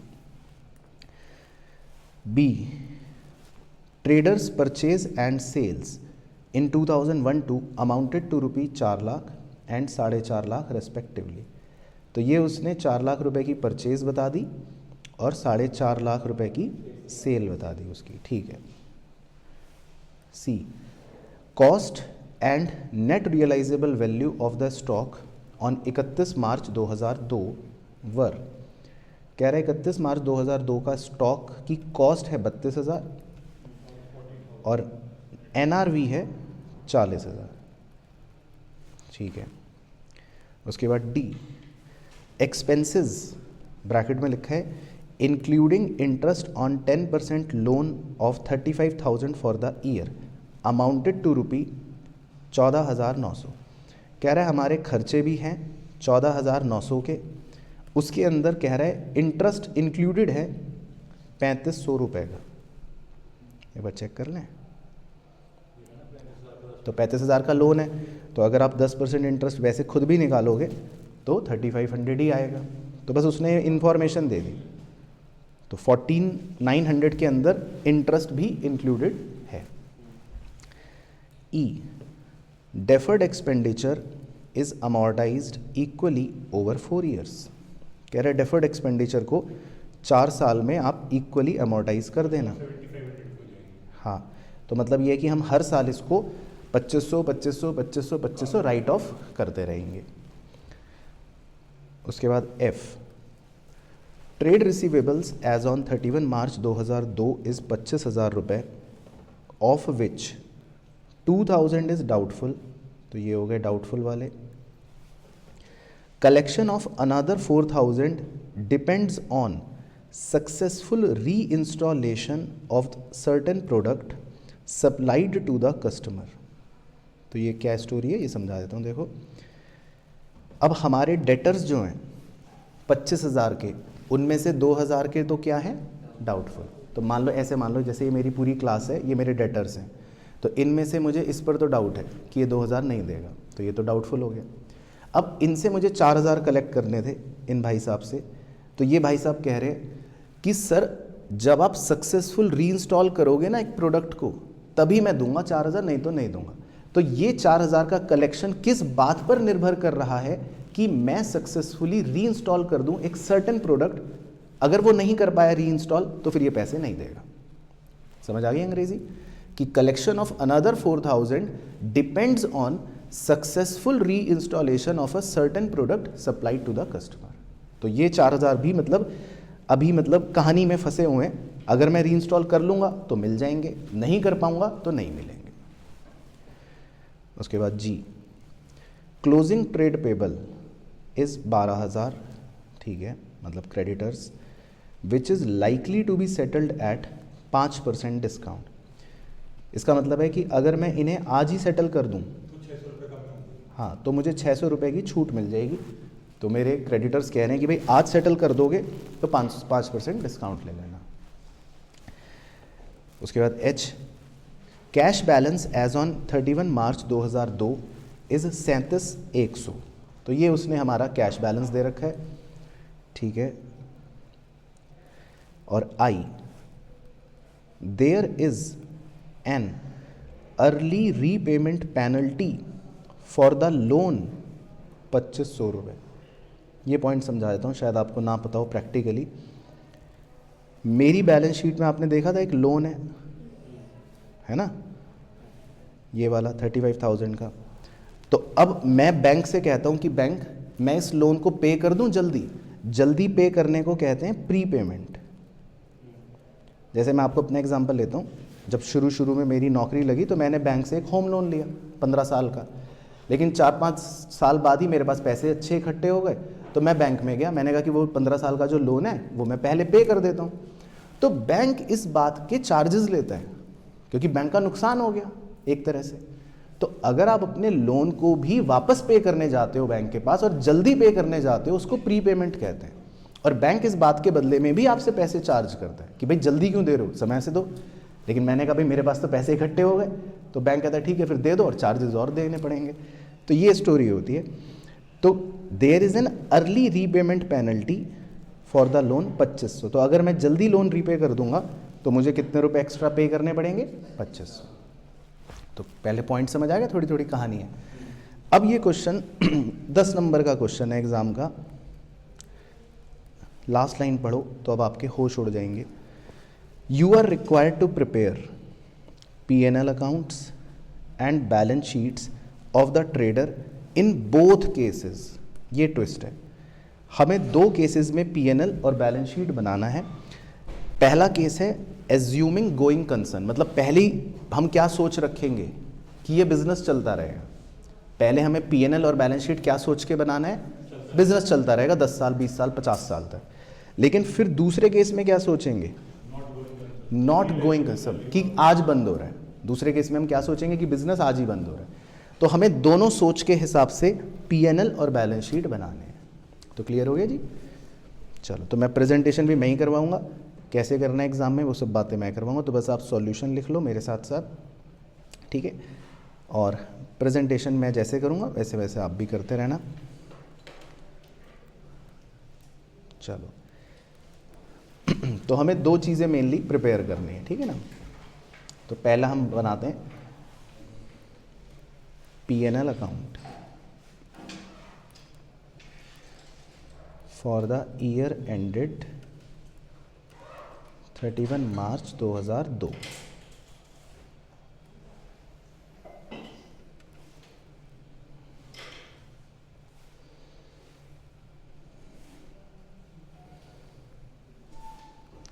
डेबिट और क्रेडिट।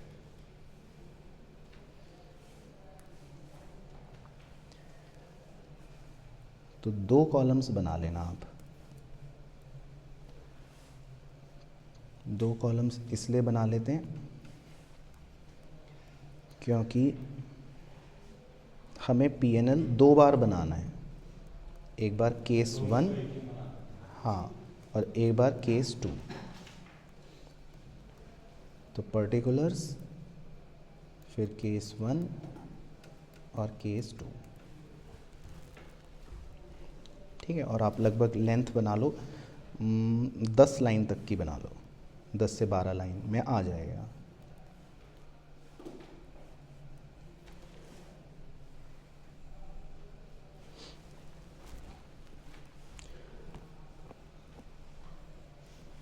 ठीक है, 10 से 12 लाइन का बना लो। और फिर इसके नीचे बना लेते हैं बैलेंस शीट, क्योंकि 2 चीज़ें बनानी है। एज एट 31 मार्च 2002, तो फॉर्मेट बैलेंस शीट का वही लाइबिलिटीज़ और एसेट्स।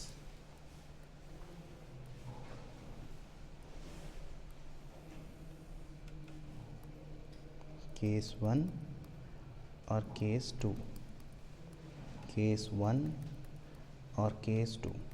तो इस चैप्टर से ध्यान रखना, सिर्फ यही एक क्वेश्चन है 10 मार्क्स का, बाकी मैक्सिमम 5 नंबर के ये होते हैं। लेकिन ये एग्ज़ाम में आ चुका है कई बार, पास्ट ईयर क्वेश्चन है इम्पॉर्टेंट। तो एक क्वेश्चन आप ये करोगे तो इससे आपको पता लग जाएगा कि कैसे करना है। तो मेरी कोशिश है एक मैं करवा दूंगा और एक आपसे करवा लूँगा।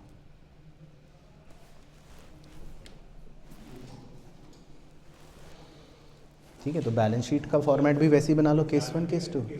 हाँ हाँ हाँ, और क्या, मैं आपको एग्ज़ाम के तरीके से ही कराऊंगा। तो ये एग्ज़ाम का ही फॉर्मेट बनवाऊंगा आपको, कहीं पर भी आपको कोई चिंता नहीं करनी। और P&L का भी केस 1 केस 2 का बना लिया फॉर्मेट, तो P&L बन गया और बैलेंस शीट बन गई, केस 1 केस 2। बाकी केस 1 है क्या वो दोबारा ऐसे लिख देता हूँ ताकि अपनी क्लैरिटी रहे। तो केस 1 में हम क्या सोच रहे हैं कि बिज़नेस तो अभी चलता ही रहेगा, हाँ। और केस 2 में हम ये सोचेंगे कि बिज़नेस बंद हो रहा है, गोइंग कंसर्न नहीं है।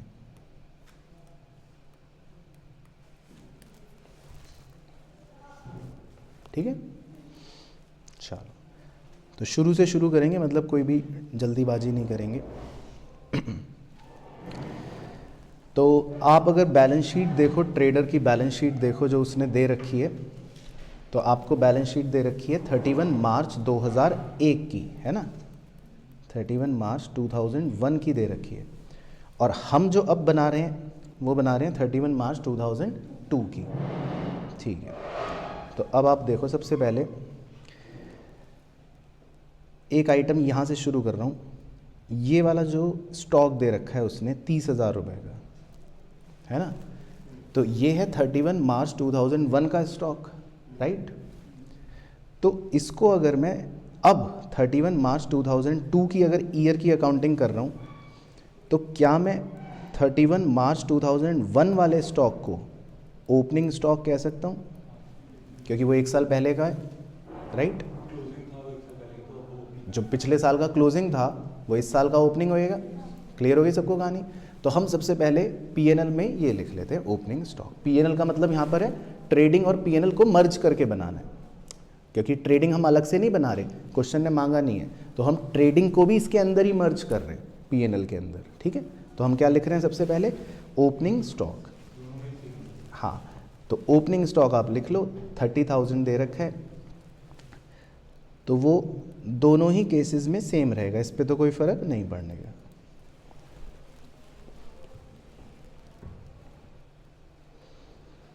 ठीक है,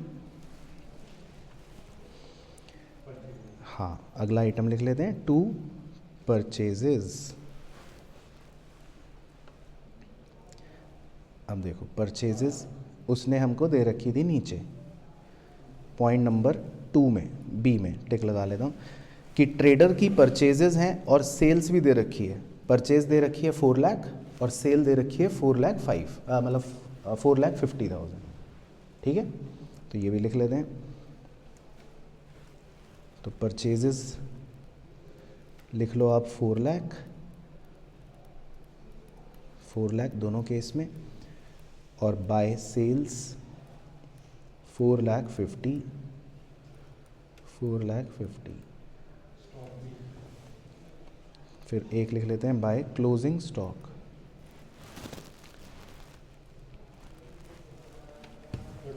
इस पे स्टार बना देता हूँ। क्लोजिंग स्टॉक, तो क्लोजिंग स्टॉक के लिए उसने हमें पॉइंट नंबर कहाँ दे रखा है, ये रहा C, कि cost and NRV of the stock on 31 March 2002 were 32,000 and 40,000 respectively. तो सर केस 1 परचेस करेंगे, केस 2 में 40। तो ये आपको कैसे पता? सर आपने बताया। ठीक है, तो याद है स्टोरी। चलो, तो अब देखिए जी सभी बच्चे बिल्कुल ध्यान से। अब मैं क्लोजिंग स्टॉक की वैल्यू लिख रहा हूँ, ये मेरा एसेट है ना, क्लोजिंग स्टॉक। अब जब हम नॉर्मल अकाउंटिंग करते हैं तब तो हमारा रूल होता है कि कॉस्ट और NRV which ever is lower, तो हम कितने रुपए लिखेंगे उस रूल के हिसाब से, 32,000। लेकिन जब अगर गोइंग कंसर्न अजम्पशन फ्लॉप हो जाती है, जब हम ये मानते हैं कि गोइंग कंसर्न नहीं है, तब तो हम सारे एसेट्स को किस पे रिकॉर्ड करते हैं, रियलाइजेबल वैल्यू पर। तो अब देखो यहाँ ये फ़र्क हो गया अब कि जब मैं अब क्लोजिंग स्टॉक लिखूंगा तो पहले केस में मैं लिखूंगा 32,000, कॉस्ट और NRV which ever is lower, समझ गए। लेकिन दूसरे केस में जब मैं एज्यूम कर रहा हूं कि गोइंग कंसर्न तो नहीं है, तब मैं क्या वैल्यू लिखूंगा, 40,000। मैं ब्रैकेट में मेंशन कर देता हूं कि क्यों लिख रहे हैं हम, क्योंकि ये NRV है। तो बताओ जी, सब बच्चों को बिल्कुल क्लियर हो गया ये वाला पॉइंट, कोई भी डाउट तो नहीं है। तो क्लोजिंग स्टॉक दूसरी जगह कहाँ लिखा जाता है, एसेट्स में, तो वो भी आप लिख लो बैलेंस शीट में क्लोजिंग स्टॉक। और अगेन सेम ऑब्वियसली, केस 1 में होगी 32,000 रुपये की वैल्यू, लेकिन केस 2 में होगी 40,000 रुपये की वैल्यू। ठीक है, चलो तो ये भी हो गया जी। उसके बाद अब पॉइंट नंबर ए सिखा देता हूँ, पॉइंट नंबर ए पर चर्चा कर लेते हैं। पॉइंट नंबर ए में दे रखा था कि remaining life of PPE is 5 years, pattern of use is even, और NRV net realisable value is 60,000। ठीक है, तो ये समझा देता हूँ आपको। PPE की वैल्यू हमें कितनी दे रखी है वैसे तो 65। ठीक है, तो डायग्रामेटिकली समझाया तो बस आप देखते रहना। तो मेरे PPE की वैल्यू है 65,000 जो गिवन दे रखी है 31 मार्च 2001 को। अब उसने बोला कि इसकी रिमेनिंग लाइफ जो है हम मान रहे हैं कि कितनी है, 5 साल है। तो अगर आप इसकी रिमेनिंग लाइफ 5 साल मानते हो, है ना, तो आप हर साल इसको कितना डेप्रीशिएट कर दोगे, 13,000। भाई यही होगा। अगर आप इसकी रिमेनिंग लाइफ 5 साल मानते हो तो नॉर्मली हर साल आप इसको कितना डेप्रीशिएट करते रहोगे, 13,000, और फिर ये ख़त्म हो जाएगा। तो ये तो है आम जिंदगी, नॉर्मल जिंदगी। अब मेंटोस की ज़िंदगी देखते हैं नीचे। अब मेंटोस की ज़िंदगी में ये हो गया कि अब हमें पता है कि भाई अब तो बिज़नेस बंद हो रहा है, अब तो हम आगे नहीं बढ़ सकते क्योंकि अब तो गोइंग कंसर्न फ्लॉप हो गया। अब तो हमें पता है ना कि भाई हम 31 मार्च 2002 को ही अब क्या हो रहा है, बंद हो रहा है। तो अब तो हमें इस PPE की वैल्यू को किस पर रिकॉर्ड करना पड़ेगा, NRV पर। वो कितनी दे रखी है, 60। तो भाइयों बहनों सबको ये बात बिल्कुल क्लियर हो गई। तो दूसरे केस में आपकी गिरावट कितने रुपए की होगी, सिर्फ 2,000। तो डेप्रिसिएशन नहीं, 5,000। दूसरे केस में आपकी गिरावट कितने रुपए की हो गई, 5,000 की। भाई क्लियर हो गया। तो देखो, जब मैं पहले केस में डेप्रीसिएशन रिकॉर्ड करूंगा पहले केस में, तो मैं करूंगा 13,000, है ना, और वैल्यू एसेट की बचेगी 52,000, 13,000 माइनस करके। लेकिन जब मैं दूसरे केस में, जब मुझे पता है कि ये मशीन 5 साल तो नहीं चलने वाली, अब तो मुझे क्या पता है कि मशीन तो बस ये तो ख़त्म, आज बिजनेस बंद हो गया 1 ही साल बाद, तो फिर तो मैं उसको NRV पर रिकॉर्ड करूँगा। और इस सेकंड केस में मेरी गिरावट सिर्फ कितनी रह जाएगी, 5000। तो क्लियर हो गया सब बच्चों को? तो मैं पहले लिख देता हूँ, फिर आप बाद में चाहे नोट कर लेना, देख के संतुष्ट होके, बिना किसी मेरे दबाव के, कि जब मैं डेप्रीसिएशन का खर्चा लिख रहा हूँ, सितारा लगा देता हूँ, तो पहले केस में लिखूँगा 13,000, लेकिन दूसरे केस में लिखूँगा 5,000। समझ गए डिफरेंस? ठीक है, तो ये आप नोट कर सकते हो। तो पहले पॉइंट की वजह से ये कहानी बन रही है कि पहले केस में डेप्रीसिएशन 13,000, लेकिन दूसरे केस में डेप्रीसिएशन 5,000। अब जा रहा हूँ एसेट में, जा रहा हूँ मैं, अब एसेट पे जा रहा हूँ। तो एसेट में PPE की वैल्यू पहले केस में कितनी लिखूंगा, 52, लेकिन दूसरे केस में लिखूंगा NRV 60। तो आपको बस ये क्लैरिटी होनी चाहिए कि क्यों ये हो रहा है। तो क्लियर हो गया सब बच्चों को? कोई भी दिक्कत तो नहीं?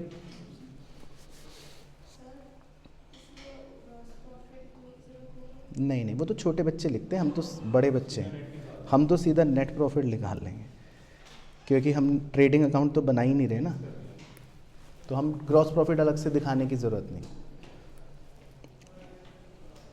चलो, तो ए पॉइंट सबको बिल्कुल क्लियर हो गया? चलो, तो ए हो गया, बी हो गया, सी हो गया। अब हम पढ़ लेते हैं डी। डी में क्या कह रहा है?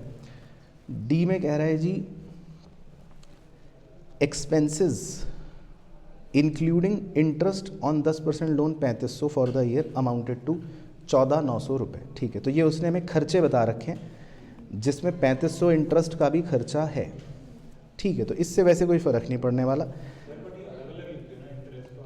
हाँ, तो आप वो अलग अलग लिख सकते हो कि हम ऐसे खर्चे अगर लिखेंगे तो हम कैसे लिख सकते हैं, टू इंटरेस्ट, इंटरेस्ट का खर्चा आप 3500 अलग शो कर दो,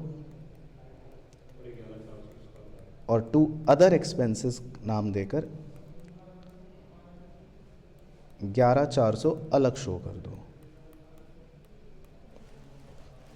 तो उसने हमें टोटल एक्सपेंसेस दे रखे थे 14,900, जिसमें 3,500 उसने कहा था इंटरेस्ट का खर्चा है, तो हमने वो अलग शो कर दिया और अदर एक्सपेंस अलग शो कर दिया। ठीक है, क्लियर हो गया वाला पॉइंट? उसके बाद ई पॉइंट, ये भी अच्छा पॉइंट है, तो ये भी आप ध्यान से समझना। ई में लिखा है deferred expenditure is amortised equally over 4 years. ठीक है, तो ये और समझा देता हूँ। अब डेफर्ड एक्सपेंडिचर देखो हमें कितना दे रखा था, अगर आपको याद हो, 10,000। ठीक है, अब नॉर्मल आम जिंदगी तो कह रही है कि भाई इसको 4 साल में अमोर्टाइज कर दो, तो आप कितना अमोर्टाइज कर दोगे? 2,500 रुपये पर ईयर अमोर्टाइज करने का सोच लोगे। ये तो है आम जिंदगी। अब केस 2 में जिंदगी बदल जाएगी, क्योंकि अब हमें पता है कि 1 साल बाद ही क्या है, अंत है। अब तो हमें पता है 1 साल बाद ही अब बिजनेस बंद है, तो अब तो हम 4 साल तक अमोर्टाइज नहीं कर सकते इसको। अब तो पूरा का पूरा हमें क्या करना पड़ेगा, इसको इसी साल राइट ऑफ करना पड़ेगा। समझ आ रहा है डिफरेंस दोनों केस में क्या हो गया? तो नॉर्मल तो हम 4 साल में इसको राइट ऑफ करते, लेकिन जब गोइंग कंसर्न अजम्पशन ही फ्लॉप हो गई है, तब तो आपको इस साल पूरा राइट ऑफ करना पड़ेगा। तो अभी देखो इससे डिफरेंस क्या आएगा। हाँ, पहले केस में मैं कितना राइट ऑफ एक्सपेंस लिखूंगा, 2500, जबकि दूसरे केस में कितना राइट ऑफ एक्सपेंस लिखूंगा, 10,000। और आगे का भी देख लो, पहले केस में मेरा एसेट शो होगा 7,500 का और दूसरे में 0। तो क्लियर हो गया? चलो, तो ये लिख लेते हैं हम। Very good. तो डेफर्ड एक्सपेंडिचर का नाम दे देते हैं खर्चे में, टू डेफर्ड एक्सपेंस, सितारा लगा देता हूँ। पहले केस में तो खाली 2500, लेकिन दूसरे केस में हम पूरा का पूरा 10,000 ही राइट ऑफ कर लेंगे।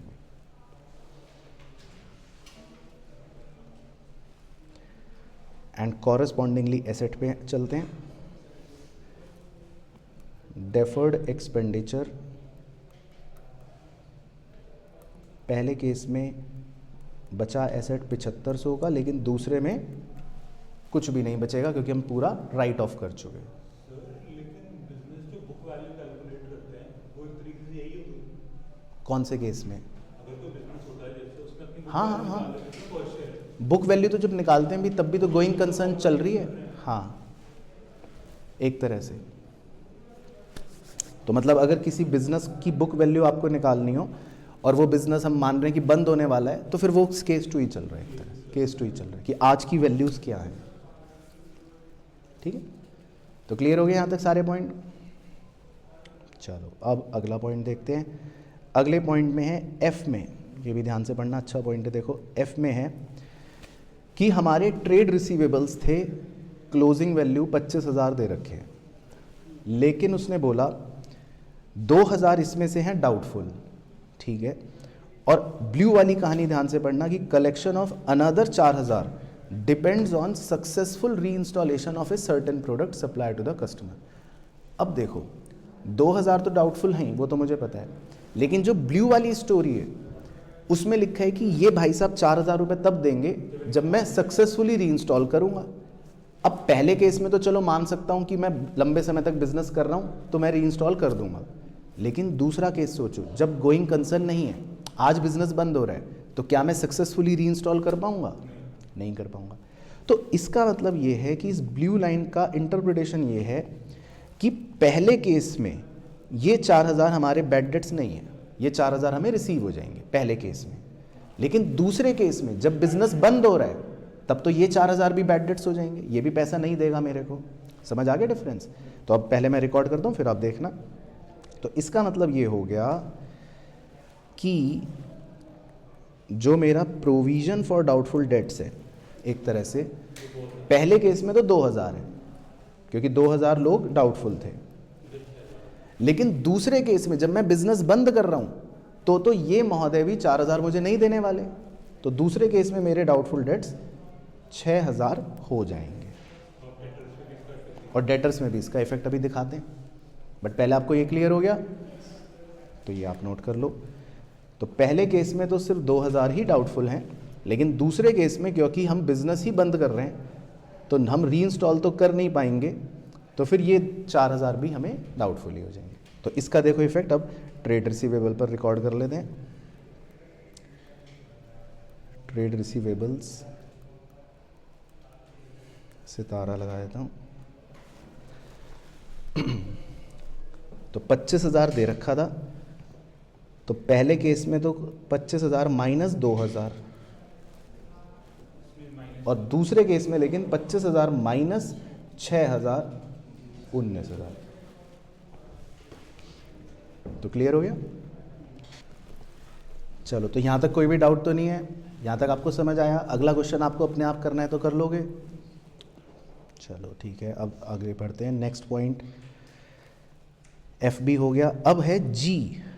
जी में क्या कह रहा है? जी कह रहा है क्लोजिंग ट्रेड पेबल 12,000 के हैं हमारे, ठीक है, लेकिन वो कह रहा है आज सेटल कर दिया तो 5% डिस्काउंट मिल जाएगा। तो देखो, हाँ, अब केस 2 में तो हम बिजनेस आज बंद कर रहे हैं, तो केस 2 में तो फिर हम आज ही सेटल करेंगे, तो केस 2 में हमें इसका मतलब 600 रुपये की छूट मिल जाएगी, जबकि केस 1 में हमें ऐसा कोई डिस्काउंट नहीं मिलेगा। तो अब देखो, इसको भी मैं रिकॉर्ड कर रहा हूँ, तो अब आप इफेक्ट देखना जी पॉइंट का। बाय डिस्काउंट रिसीव्ड इनकम होती है ना, ये तो सितारा लगा देता हूँ। तो डिस्काउंट इधर दिखाने की बजाय उधर डायरेक्टली नहीं दिखा सकते? किधर? इधर डेबिट साइड में 2 क्या 2? क्रेडिटर तो लाइबिलिटी में आएगा ना दोस्त। हाँ, तो हमारी तो डिस्काउंट रिसीव्ड क्या होती है? इनकम होती है। तो पहले केस में कोई इनकम नहीं होगी क्योंकि हम उन्हें सेटल नहीं कर रहे, लेकिन दूसरे केस में हम उन्हें आज सेटल करेंगे तो फिर हमारे को 600 रुपये डिस्काउंट मिल जाएगा। समझ आ रहा है इफेक्ट? अब देखो इसका कॉरेस्पॉन्डिंग इफेक्ट बैलेंस शीट में। अब मैं लाइबिलिटीज़ में लिखूंगा ट्रेड पेबल,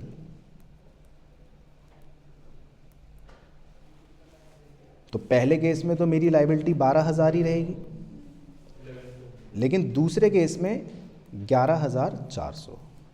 समझ गए? क्योंकि 600 रुपये हमें कम पे करने को मिलेंगे, 600 रुपये की हमें छूट मिल गई। तो क्लियर हो गया पॉइंट?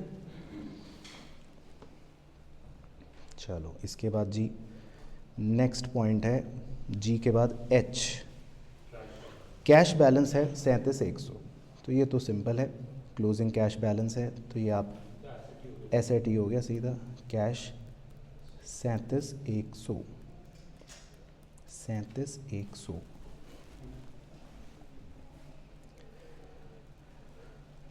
उसके बाद हाँ एक पॉइंट और बचा, ये भी देख लेते हैं। आई है, there is an early pre payment penalty for the loan 2500 रुपये। अब कह रहा है कि आप लोन सेटल कर दोगे अगर आज, तो 2500 की पेनल्टी और देनी पड़ेगी। तो पहले केस में क्या हम आज सेटल करेंगे? नहीं, तो पहले केस में तो कुछ नहीं, लेकिन ये पेनल्टी कौन से केस में लगेगी? सेकंड केस में, क्योंकि उसमें हम बिजनेस आज बंद कर रहे हैं, आज लोन पे भी करना पड़ेगा। तो सेकंड केस में ये पेनल्टी का 2500 का खर्चा और आएगा, खर्चा एक्सपेंस। तो देखो खर्चे में चलते हैं, टू पेनल्टी, पहले केस में डैश, लेकिन दूसरे केस में 2500। तो पहले इतना ओके हो गया। अब इसका देखो कॉरस्पॉन्डिंग इफेक्ट भी दिखाता हूँ। अब लाइबिलिटीज़ में हमारा एक लोन था, है ना, 10% लोन। तो केस 1 में तो लोन हमारा वही चलता रहेगा, 35,000 सॉरी, जो हमारा लोन है। लेकिन केस 2 में क्योंकि अब पेनल्टी भी लग गई, अब हमें लोन के ऊपर पेनल्टी भी पे करनी पड़ेगी, तो 37,500। तो केस 2 में हमारी लोन और पेनल्टी मिलाकर लाइबिलिटी बन गई 37,500। तो समझ आ गया इफेक्ट?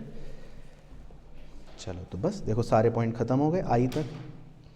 तो हर पॉइंट का आपको एनालिसिस क्लियर हो गया था। चलो अब बस रिमेनिंग आइटम्स लिखते हैं। तो एक तो कैपिटल छोड़ दी थी हमने, ओपनिंग कैपिटल है 60,000। तो कैपिटल कहाँ लिख लें? बैलेंस शीट में बाहर ही लिख लो 60। वो हम इसलिए लिख रहे हैं क्योंकि हम ऐसा करेंगे कि हम P&L अकाउंट अलग से लिख लेंगे। उसने भी अलग से लिख रखा है, उसने भी कैपिटल में ना जोड़ के नहीं दे रखा था। नहीं कोई प्रॉब्लम नहीं है, वो भी तो देखो अलग से लिख रहे हैं। अब उसने कितना दे रखा है प्रॉफिट एंड लॉस अकाउंट? 25,000। तो ये हम 25,000 अभी अंदर लिख लेते हैं या ऐसे ही छोड़ देते हैं। अब इस 25,000 के अंदर और क्या जुड़ जाएगा? इस साल का जो नेट प्रॉफिट या नेट लॉस होगा, तो वो हमें ऊपर से निकालना पड़ेगा, वो निकाल लेंगे। तो यहाँ तक ओके हो गई कहानी। चलो उसके बाद जी आइटम चेक कर रहा हूँ बस। लोन हमने लिख ही लिया, ट्रेड पेबल हमने लिख ही लिया, एसेट साइड में पीपी हमने लिख ही लिया, स्टॉक हमने लिख ही लिया, ट्रेड रिसीवेबल लिख ही लिया, डेफर्ड एक्सपेंडिचर भी लिख लिया और बैंक भी लिख ही लिया। बैंक मतलब वही कैश। हाँ बैंक नहीं लिखने की ज़रूरत पड़ेगी ना, उसने दे रखा था ऑलरेडी कैश बैलेंस ऑन ये 37,100 लिख लिया ना हमने। हाँ तो बैंक इंक्लूडेड है क्योंकि उसने वो बैंक ऊपर बैंक दे दिया, नीचे कैश दे दिया, तो वो बैंक और कैश वैसे एक ही बात है, तो वो ऑलरेडी लिख चुके हैं हम। चलो तो अब आपको मेहनत करनी है कैलकुलेटर पर। केस 1 और केस 2 दोनों में नेट प्रॉफिट निकालना है। टोटल मैं कर लेता हूँ, चलो टोटल तो सिंपल है। तो केस 1 का आ रहा है 482 मतलब टोटल, और केस 2 का 490, 482 और 490, 600। तो नेट प्रॉफिट आप बता दो, बैलेंसिंग फिगर।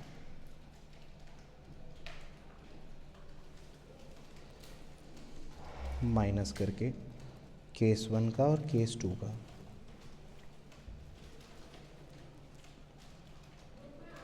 केस 1 का कितना आएगा? 19,600। 19,600 और केस 2 का 22,200। ठीक है, तो आप ये वाले नेट प्रॉफिट्स को अब नीचे जोड़कर फाइनल प्रॉफिट लिखना। तो 19,600 और 22,200, तो मतलब दोनों केसेस में रेस्पेक्टिवली ऐड करना। तो कितना आएगा?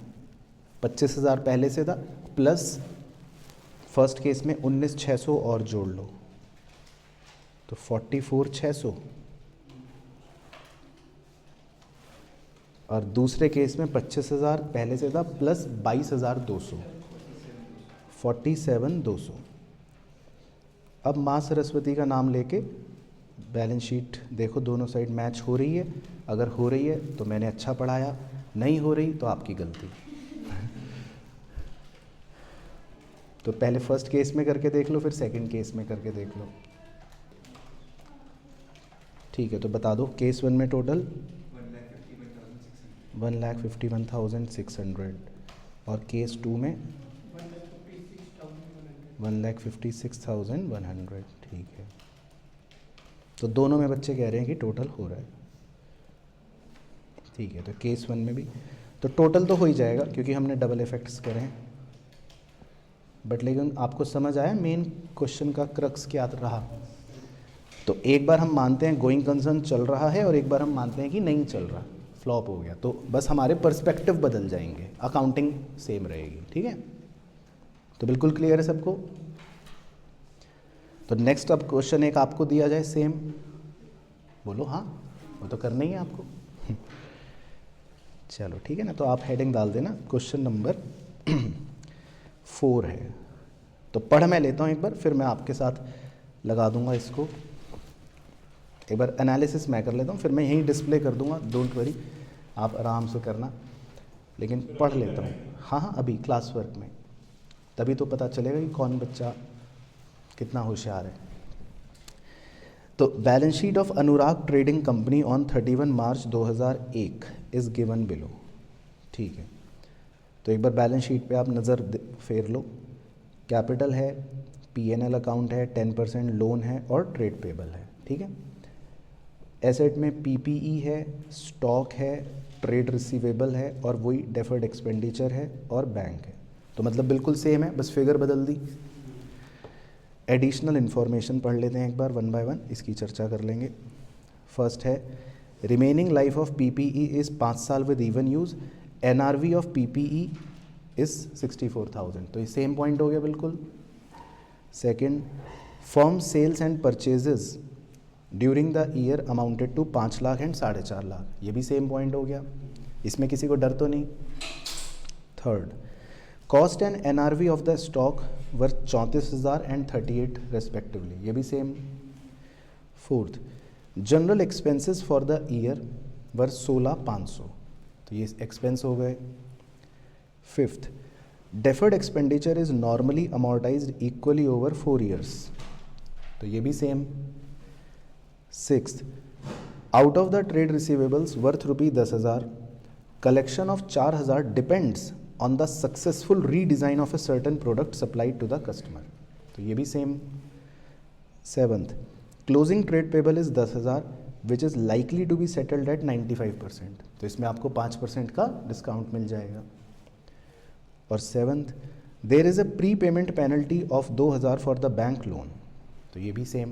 तो सारे पॉइंट सेम हो गए, किसी में किसी को डर तो नहीं लग रहा। तो इसमें आपके लिए अच्छी बात यह है कि आपको सिर्फ एक ही केस करना है सॉल्व, और वो भी सिर्फ P&L अकाउंट बनाना है।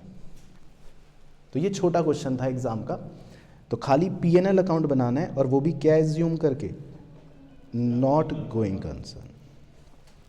मतलब आपको कौन सा केस मानना है? Second case, not going concern वाला, और खाली क्या बनाना है? P&L। ठीक है, चलो तो मैं क्वेश्चन डिस्प्ले कर दूंगा, फिर आपको 10 मिनट दे दूंगा। चलो तो डिस्कस कर लेता हूँ, ऐसी रफली कर लेता हूँ, मतलब मैं ज़्यादा अच्छा फॉर्मेट नहीं बना रहा। तो बस मुद्दे के आइटम्स लिख लेता हूँ और वो देख लेता हूँ। तो जैसे इसके अंदर सबसे पहले आपने ओपनिंग स्टॉक तो लिख लिया होगा 36 है ना, वो तो जो पिछले साल का था, तो वो आपका डेबिट साइड पे आ गया होगा। एक तो 36,000 का ओपनिंग स्टॉक, राइट। इसके बाद परचेज आपने लिख ली होगी 4,50,000। फिर आपने सेल्स लिख ली होगी क्रेडिट साइड में 5 लाख, ये आ गया होगा। फिर आपने क्लोजिंग स्टॉक लिख लिया होगा, क्योंकि अब तो हम मान रहे हैं कि बिज़नेस बंद हो रहा है, तो आपने NRV लिखी होगी 38,000। ठीक है या ओके यहाँ तक? चलो अब बाकी चीज़ों पर आपसे पूछ लेता हूँ। तो पहले तो फर्स्ट पॉइंट में उसने PPE की NRV दे रखी है 64, और वैसे PPE की वैल्यू थी 69,000। तो अब तो हम यही मान लेंगे कि आज बिज़नेस बंद है तो इसकी NRV रिकॉर्ड करेंगे 64। तो आपने कितना डेप्रीसिएशन लिखा? 5,000। ठीक है, तो ये क्लियर है सबका डेप्रीसिएशन, ओके ठीक है। बाकी सेल परचेज हमने लिखी ली, थर्ड भी लिख लिया। फोर्थ में दे रखा है जनरल एक्सपेंसेस 16,500। तो अब इसका मतलब ये है कि ये जनरल एक्सपेंसेस हैं, मतलब आम खर्चे, तो इसमें ना इंटरेस्ट भी इंक्लूडेड ही मान लेंगे हम बाय डिफ़ॉल्ट। तो इंक्लूडेड ही मानोगे आप। तो अगर एग्ज़ाम में भी ऐसा आता है ना, तो आपको अलग से 10% इंटरेस्ट खुद से निकाल के पे नहीं करना, वो तब करो या तो क्वेश्चन बोले कि interest is not yet been paid, तब तो आप मान लोगे। अदरवाइज़ आप जनरल एक्सपेंस लिख लो 16,500, तो इसका मतलब इसमें सारे खर्चे आ गए। तो ये हो गया। अब फिफ्थ था डेफर्ड एक्सपेंडिचर को हम नॉर्मली तो 4 साल में अमोर्टाइज करते हैं, लेकिन अभी तो बिज़नेस बंद हो रहा है, तो आप तो पूरा का पूरा 15,000 ही राइट ऑफ कर लोगे। तो ये भी ओके हो गया डेफर्ड एक्सपेंडिचर। सिक्स्थ में था कि हमारे ट्रेड रिसीवेबल में से 4,000 डिपेंड करते हैं री इंस्टॉलमेंट पर, तो वो तो होगा नहीं अब री इंस्टॉलमेंट, तो अब आपका प्रोविज़न 4,000 ये भी एक्सपेंस में आ गया। ठीक है, उसके बाद सेवन्थ में था क्लोजिंग ट्रेड पेबल हैं और आप उनको आज सेटल करते हो तो 5% डिस्काउंट मिल जाएगा, तो डिस्काउंट रिसीव्ड आपका क्रेडिट में आ गया 500। तो ये हो गया। और सेवन्थ में है कि आप प्री पेमेंट करोगे तो उस पर पेनल्टी लग जाएगी 2,000 की, तो वो आप क्योंकि कर रहे हो, बिज़नेस बंद हो रहा है, तो आपकी 2,000 की पेनल्टी एक्सपेंस में आ जाएगी। बस और कोई पॉइंट है नहीं। तो अब आप टोटल करके निकाल लो नेट प्रॉफिट। तो आपका एग्जैक्ट नेट प्रॉफिट आ रहा होगा 10,000।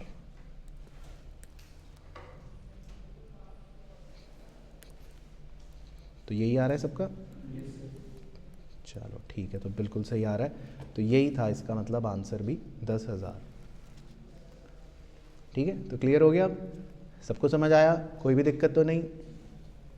चलो तो बस डन फॉर द डे, यही करना था आज काम, बाकी फिर अगली क्लास में करते हैं।